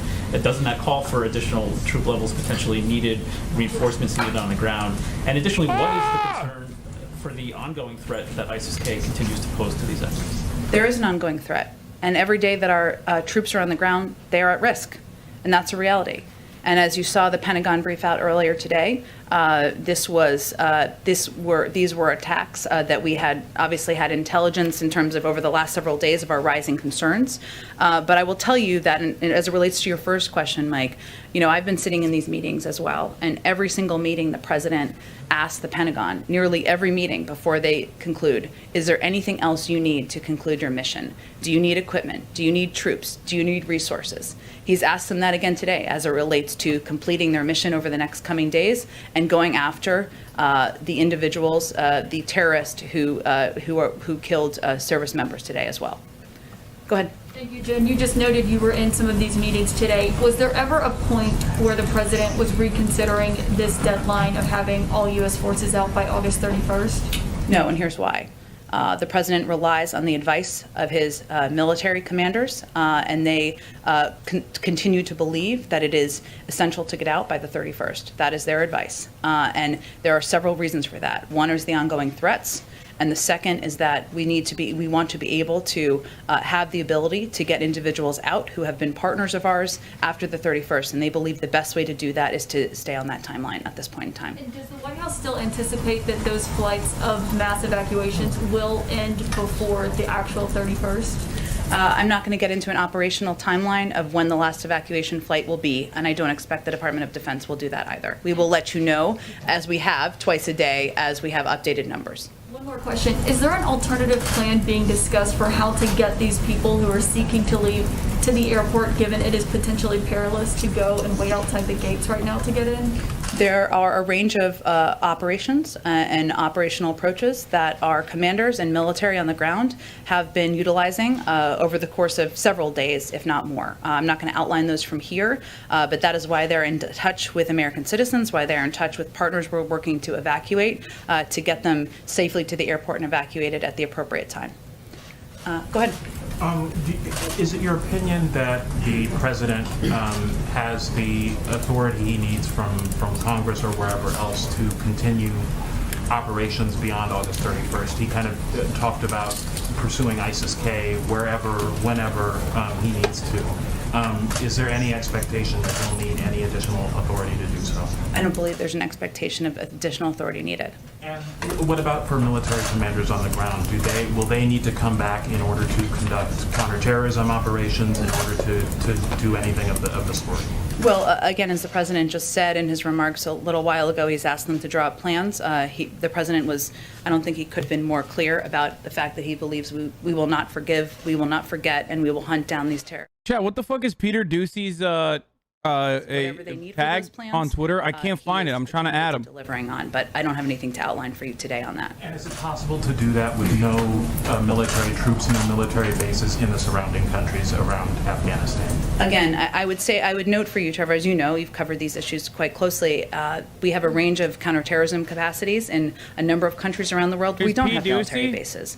Obviously, I'm not going to outline what their approach would be from the military. I will leave that to them to take and leave it to them to outline anything on their timeline. Go ahead. Jen, you mentioned about the increasing concerns about this terror threat. The president just 2 days ago said each day of operations brings added risk to our troops. Today we saw the deadly consequences of that. If the risk grows tomorrow and keeps growing the next day and beyond that, how should Americans feel about this operation continuing right now for the coming days? Well, I would say first, you heard General McKenzie convey clearly that they had every intention of continuing this evacuation mission over the coming days, and that they plan for incidents of these kind. I mean, to the degree that they can.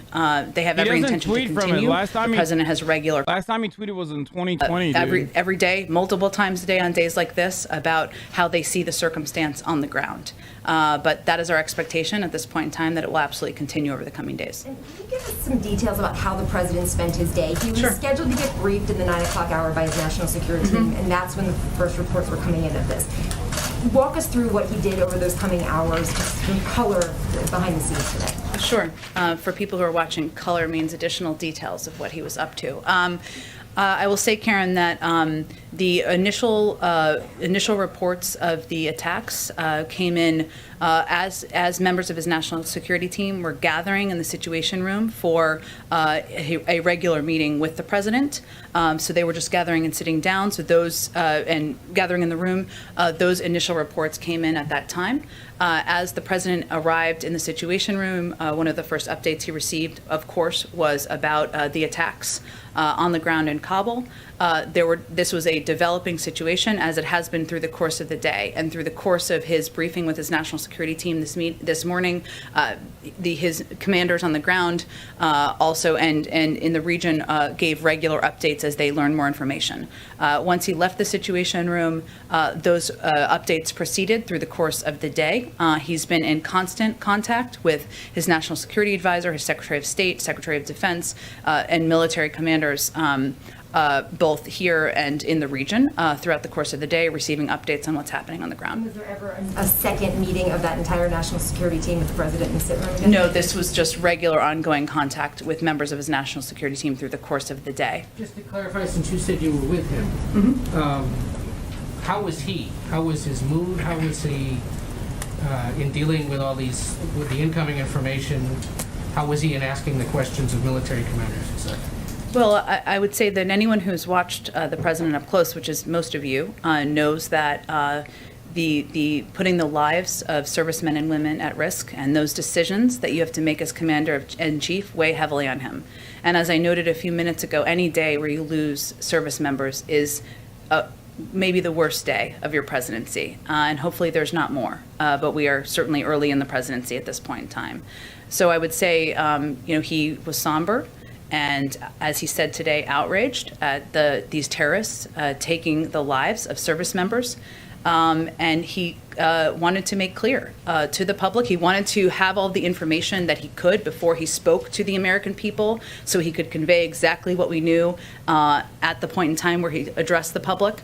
And he has wanted very detailed updates of exactly what we know about what is happening on the ground. And that is why he's been in constant contact with members of his national security team. Sorry, just quickly, can you confirm the reports that it is now 13 U.S. service members who have died? I would leave that to the Department of Defense.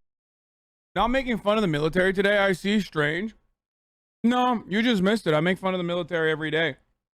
It's not necessarily the military I make fun of, though. It's fucking dumbasses who think that, like, people are dying for good reason. The 12 people that died today literally did not need to die. They just didn't. The 12 fucking service members that died today did not need to fucking die. Okay? Straight up. Every single president that came before Joe Biden, including Joe Biden, are, especially when he was vice president, are partially responsible for every single fucking death so far. For the record, those 12 people that died, though, they died doing something incredibly honorable, which is evacuating Afghan and American people out of Afghanistan. So I would go so far as to say that, like, those dudes that fucking died doing something that's significantly more honorable than, unfortunately, what many active duty service members never even get to fucking experience. Half the time they just get their dicks blown off while they're fucking, again, patrolling empty fucking poppy fields. Or driving over a fucking IED. At least those guys were doing something actually unironically humanitarian. Okay? Not particularly at this hour, given the time will be there. Can Americans go? Should Americans go? Are Afghan SIVs getting through Taliban checkpoints and to the airport? Are you still discouraging them from doing that? What is the situation on the ground in that perimeter? Again, Josh, I would say that we are giving very specific direction to individuals, American citizens and others, on when they should come to the airport, where they should meet, how they should come to the airport. We're obviously not going to outline or detail those from here or in any public manner, but that is certainly the direction we would be giving to people, to pay attention to the security alerts and to pay attention to notifications and contacts they're receiving from us or coalition partners. I'm sorry, just to clarify, there were warnings that led up to this attack. Other countries have been warning the administration has been warning this is a dangerous situation, etc. Can you speak to whether there was specific indications that this was being planned, and if so, do you have specific indications that other ones are being planned now? I'm not going to get into specific intelligence, but I will tell you and confirm for you that the threat is ongoing, and we are continuing to watch and assess the threat. Go ahead. Thanks, Jen. President Biden has spoken a lot about the need to end the forever wars. Yeah, our military members are dying to secure the airports so the Afghans that capitulate to the Taliban can leave. You will never, ever for the rest of your fucking life, ever demonstrate a fraction of the fucking bravery that Afghan citizens have to fucking literally demonstrate every goddamn day in order to fucking survive. Shut the fuck up, you Iowa couch potato fuck. Okay? And that even includes our fucking service members, okay? Every average Afghan citizen is 1,000 times more brave than fucking every service member. I will 100% say that. How dare you, dude? How dare you, motherfucker? How dare you? Do you see them? Do you see them walking around with $75,000 worth of fucking gear? No. Do you see them with fucking M4s running around? No. Shut the fuck up. These dudes are so desperate to get the fuck out that they're clinging on. They're hanging off fucking tires of fucking planes. And you're like, they're so fucking, they're not courageous. Fuck you, dude. Every goddamn moment. Buy, unfollow. Don't say that about USA. Yeah, if your fucking pathetic little bitch ass fucking sense of self-worth is all of a sudden destroyed by some fucking factually correct statements, then suck my cock and bye-bye, you know? That shit pisses me off so much when people are like, the Afghan people are just like, you know, the Afghan people are so fucking cowardly. They're so cowardly. Yeah, dude? Really? Why don't you walk around in fucking tattered clothes all day, you know, in flip-flops, when there's like literal fucking IEDs blowing up all around you? When you have one invading force that's like hella fucking kitted out, knocking down your fucking door.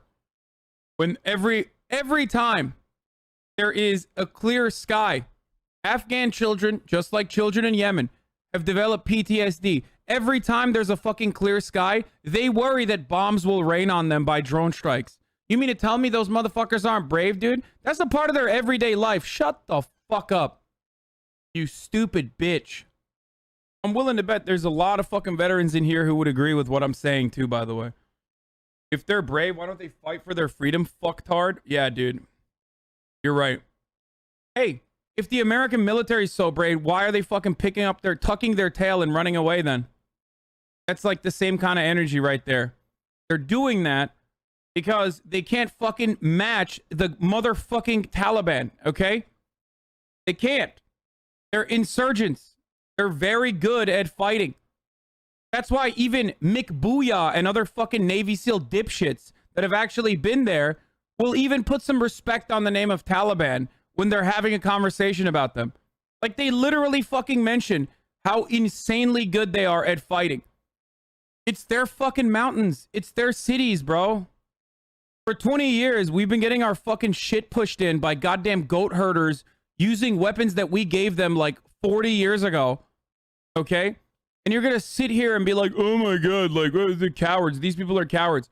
First of all, a lot of those people literally are just like, we don't want the American military here anymore, okay? It doesn't matter who is our fucking new feudal lord, okay? It doesn't matter if it's Americans, if it doesn't matter if it's the Taliban. At least the Taliban speak our fucking language. You know what I mean? They just want they want stability. They want an end to the fucking senseless bloodshed, dude. Come on, chat. As many as we Figure can, it out. but I have not had a conversation with him about raising the cap beyond the 125. As you said, I'm happy to do that. Go ahead, Eli.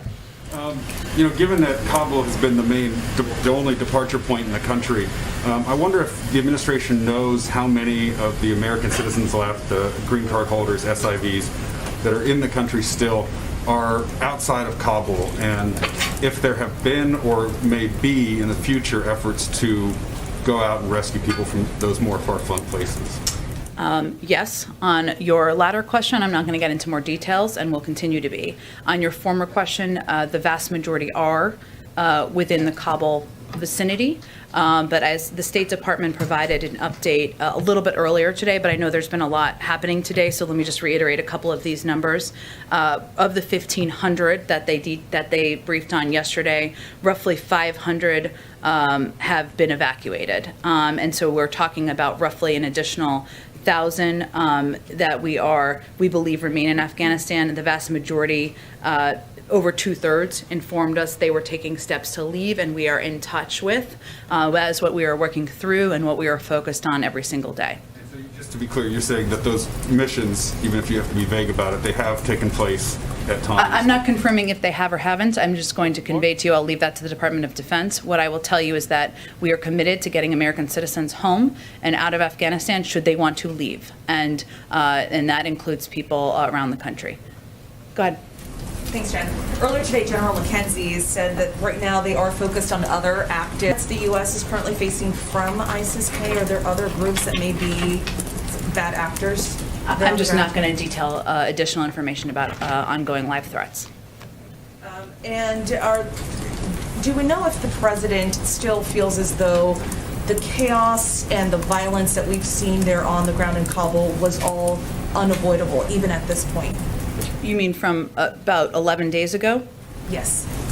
Well, I would say, and I've spoken to this a few times, if we go back to 11 days ago, if that is your specific question, we certainly didn't anticipate that the leadership, the Afghan government would leave in the manner or would topple in the manner and the timeline that they did, or that the Afghan National Security Forces would cease to protect the airport and parts of Kabul. That is not what we anticipated in that timeline.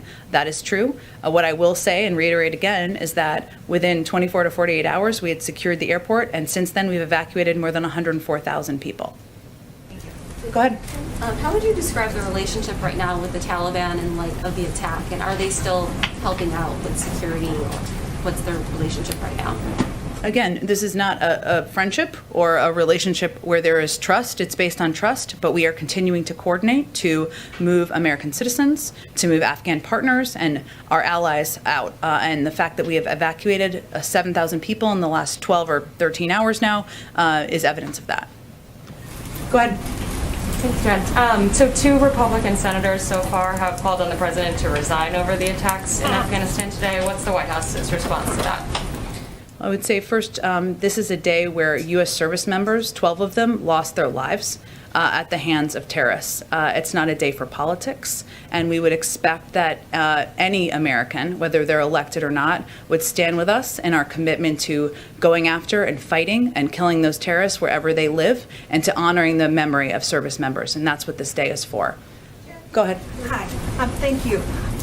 Yesterday... It should have been better. She could have just fucking been like, you know, I would have ripped into them further. It's so obvious what they're doing. Service members.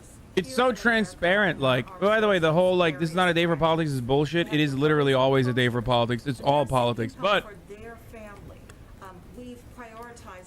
you are showing that you just, like, do not give a fuck about anything. Helped us in the mission, but they are not.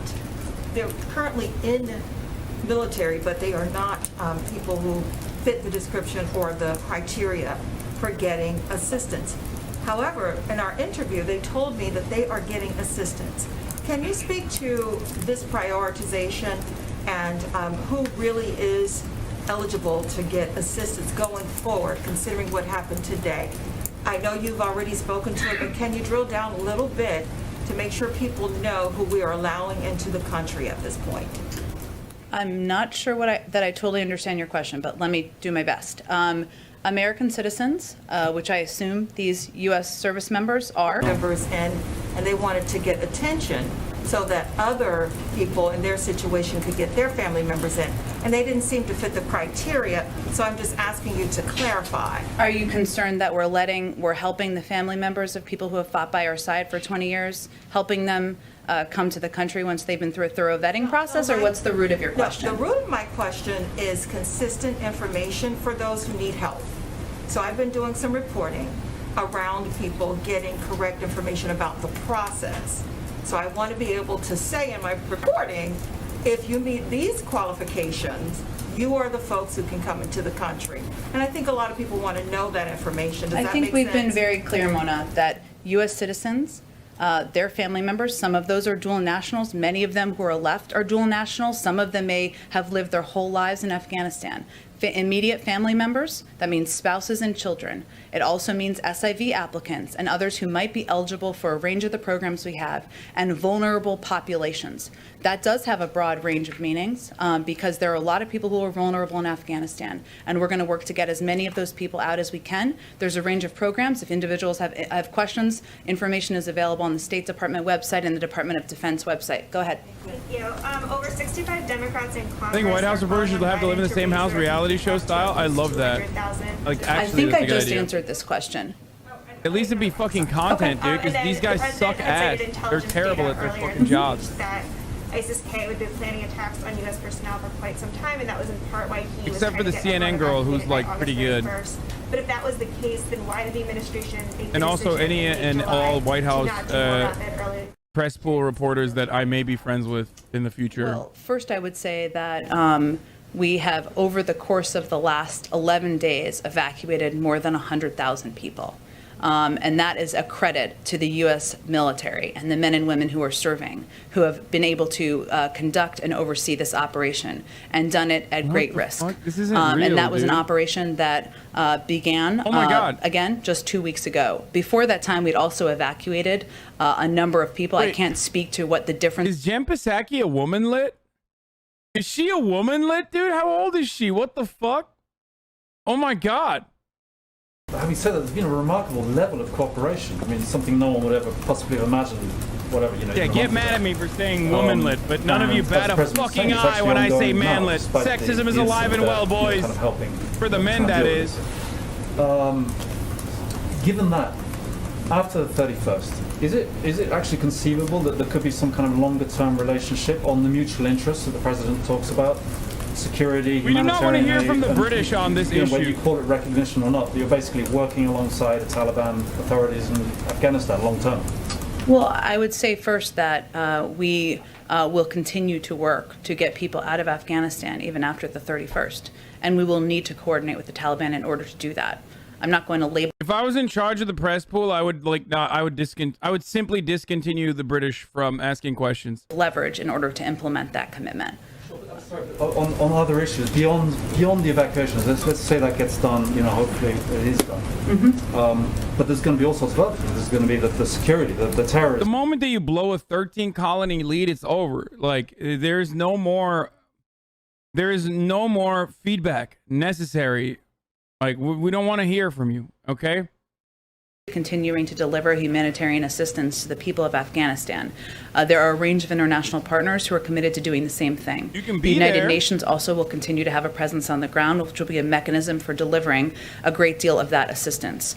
And I would just reiterate again, we would need to have a continued coordination in order to continue to get people out and evacuate them, as we are going to plan to do after the 31st. Go ahead. Oh, go ahead, Shelby. Thanks. I just have two for you. This morning, Kirby tweeted that the evacuation operations in Kabul won't be wrapping up in 36 hours and that they'll be evacuating as many people as they can until the end of the mission. What does the administration define the end of the mission as? Is it the 31st, or is it once we evacuate everyone that the administration has promised to get out? The end of this mission, yes, the 31st. But our commitment to getting American citizens out who may not be ready to depart continues. There is no deadline on. There's no end of that timeline, I should say, to getting our Afghan partners out. And I think he put out that tweet. John Kirby, as the Pentagon spokesperson, put out that tweet because there was a great deal of reporting that was inaccurate, that we were ending evacuation flights tomorrow, and that is not accurate. And then just one more. The president promised earlier that they'll continue to get any American who wishes to get out of Afghanistan out even after the 31st. How is the administration going to ensure the safe evacuation for U.S. citizens without troop presence when, even with troop presence, we just saw this attack happen? Well, again, over the last 11 days, we've evacuated 104,000 people, including the vast majority of Americans who are in Afghanistan. But our commitment does not end right? We are continuing to work to get every American citizen who wants to leave out before the 31st. We will need to continue to coordinate with the Taliban in order to get people to the airport and out from the airport. Those operational details and discussions are ongoing, and as we have more to report to all of you, we will provide that information. Go ahead. Thank you, Jen. Moments ago, you said that the commitment doesn't end at the end of the month. And that Bro, am I crazy? I'm about to be ageist as fuck. Why is the White House press pool either 70 or 17? What did they bring all the fucking interns to work today? What's going on? Are these people like literally 17? Am I old now? a sort of harsh reality that some Americans might still be left on the ground there when we leave? There are some seriously, Americans. Is this like bring your Zoomer to work day? What the fuck? First, that is possible. Many of these Americans who remain are dual citizens. They may have extended family members, 20 family members, 30 family members, others who they want to bring with them, and they're not ready to make that decision yet. Our commitment to them does not end. We will continue to work to get them out. But his objective and focus and laser focus, which he asks for many updates a day on, is getting every American who wants to leave out now in the next few days. That is what our U.S. military is working to deliver on. Jen, Go ahead. A quick follow-up to that. What are those Americans supposed to do on September 1st? We have been reaching out, in touch with every single American who has reached out to us, and we have contact for via phone, email, text, WhatsApp. That will continue. That will continue. But our focus right now is on getting every single American who wants to leave out in advance of the 31st. Jen. Go ahead. Jen, given that you had intelligence about the attack, even as I understand it, down to the very gate, but weren't able to stop it, what hope do you have of thwarting further attacks that the president told us just now? Again with the British, dude. And if not, isn't the decision to say... We do not want to hear from you. You're literally British, dude. Sure. Well, I would say first that General Listen, much respect to all the fucking Brits in the chat who have to deal with psychotic, like, bloodthirsty maniacs, even on the labor side, that are like agitating for war non-fucking stop for some reason. It's really fucking annoying. I don't know where, like, the UK just out of nowhere, like England out of nowhere just decided, like, oi bruv, we want to keep fucking going on with the wars, yeah? Like, well, who the fuck are you, bro? All right, you go do that on your own. Your troops literally wear shorts, dog. Your fucking troops wear shorts. Disrespectful. Okay? Go bring your fucking short pantaloon troops out there on your own. No help from Australia. No New Zealand. No Australia. Just you. Just go out there and do it on your own if you want to fucking do it. Be presumably even more full of fear and confusion as to how they can possibly get out. What do you say to them? We are also in touch with many of them, and we are... At least the British used to know their fucking place. Like, in contemporary society, since they blew the 13 colony lead, the British know their fucking place. Like, they go where we direct them. Now they're like, oh, no, we want to keep doing the fucking wars, yeah. We want to keep doing the fucking wars. All right, you do it on your own then, dumbass. What is this? Know your fucking place. For our programs, whether they are SAV programs, P1, P2 programs, other vulnerable Afghans, we are continuing to work to get as many out as we can, and we will continue to work with our partners and allies to continue to get them out. Go ahead. Can I follow up on that? It seems like right now Americans and Afghan allies still in Afghanistan are facing two choices. Either they stay where they are and risk being hunted down by the Taliban, or they try to get to the airport and risk being blown up by ISIS. How does this evacuation mission continue without evacuees risking their lives? We are in direct contact with every American citizen we have contact information for. Email, phone. I think I'm just down bad, dude. I'm literally, I can't watch this press conference anymore. On an individual basis on how to get them evacuated to the airport and evacuated. That's the process. I don't know what the fuck's going on. Are these all like the TikTokers that are these the TikTokers that remain in the White House? Are they locked in the White House? Is that what's going on? Work to get evacuated. Go ahead all the way in the back, pink shirt, yeah. Has Joe Biden spoken with any foreign leader after the attacks in Kabul? Today, I will have to check on that for you. That's a great question. I'm not sure he has today, but I will check on that for you. And as you all know, he's going to be meeting with the Prime Minister of Israel tomorrow. Okay, thank you, everyone. The French can say whatever they want. Yeah, what is this like? Are these all the fucking TikTokers that are just chilling? What's happening? I don't know a single one of those except for the old fucks that are in the front. You know what I mean? After a deadly day in Kabul for American service members. I'm Rhonda Colvin, and you are watching a special report from the newsroom of the Washington Post. With me this evening, political reporter Joyce Coe and Washington Post columnist James Homan. Joyce, what Dude, have I we learned? fucking hate that guy, James Homan. What a fucking piece of shit that guy is, dude. We've captured. Yeah, I know. We didn't fucking actually defeat ISIS 100%. Shocked to find out. Yeah, Jen Psaki is a womanlet, as I found out. Sources are telling me. We defeated, this group largely, defeated ISIS, 100% of the caliphate, 100%. And we wanted to do 100%. Forget, we've captured. The French are consistent in their surrenders. They can say what they want. We'll just invade them later. Yes. Drugs, sex, and death on billionaires' mega yachts? Oh my God. I love this. Anyway. Didn't you say yesterday while you were watching a gun video from Canada that it was too sad to live in America? Now you're shitting on the UK because they're in the White House. I'm from Sweden, so I don't care. I'm just interested. Dude, when I make fun of the UK, it's a fucking joke, okay? Stop crying about it. You're literally Swedish.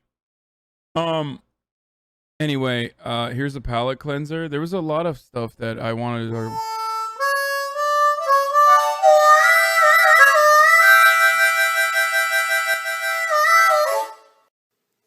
Why did he do that, by the way?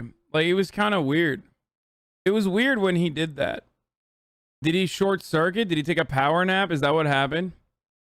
Okay. Afghanistan isn't the end of America's forever wars. Oh, introducing iVape-Mectin, the first vaporized ivermectin treatment for patriotic Americans. Did you make this video, bro? Premiered 63 minutes ago, 9 views. Did you make this? Not nice, Lord? Like, how else could you have found this video? Shit's got 9 views. You made this, right? I mean, it's probably funny. I like the concept, so I will watch it. But it's pretty funny that, like, you're like, oh, dude, look at this video that someone else made. Like, totally not me. Yo, check this video out. I didn't make it. Someone else did, of course. It'd be crazy if you kind of, like, looked at it and laughed about it. You know what I mean? Like, haha. Totally not me, by the way. It's probably someone else that made it crazy. You know? Patriotic Americans woke up to a nightmare. But they finally have a defense. Doctors, vaccines, politicians, fake news. Patriotic Americans know none of those work. Introducing iVape-Mectin.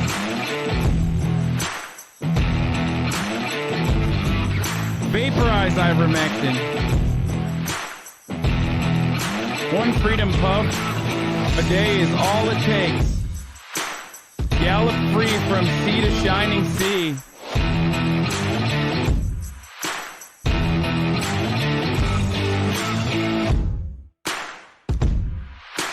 Ventilator.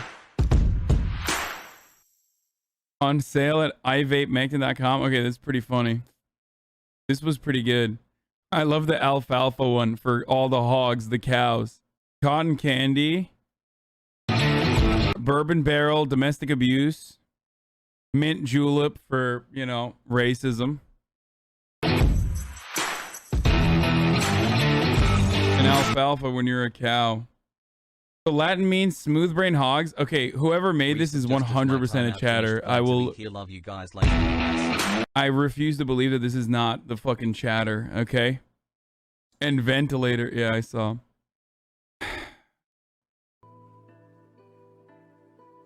I found a master chiropractor who deals with your build. Lots of great tips. This is a horse chiropractor. How a horse chiropractor does adjustments.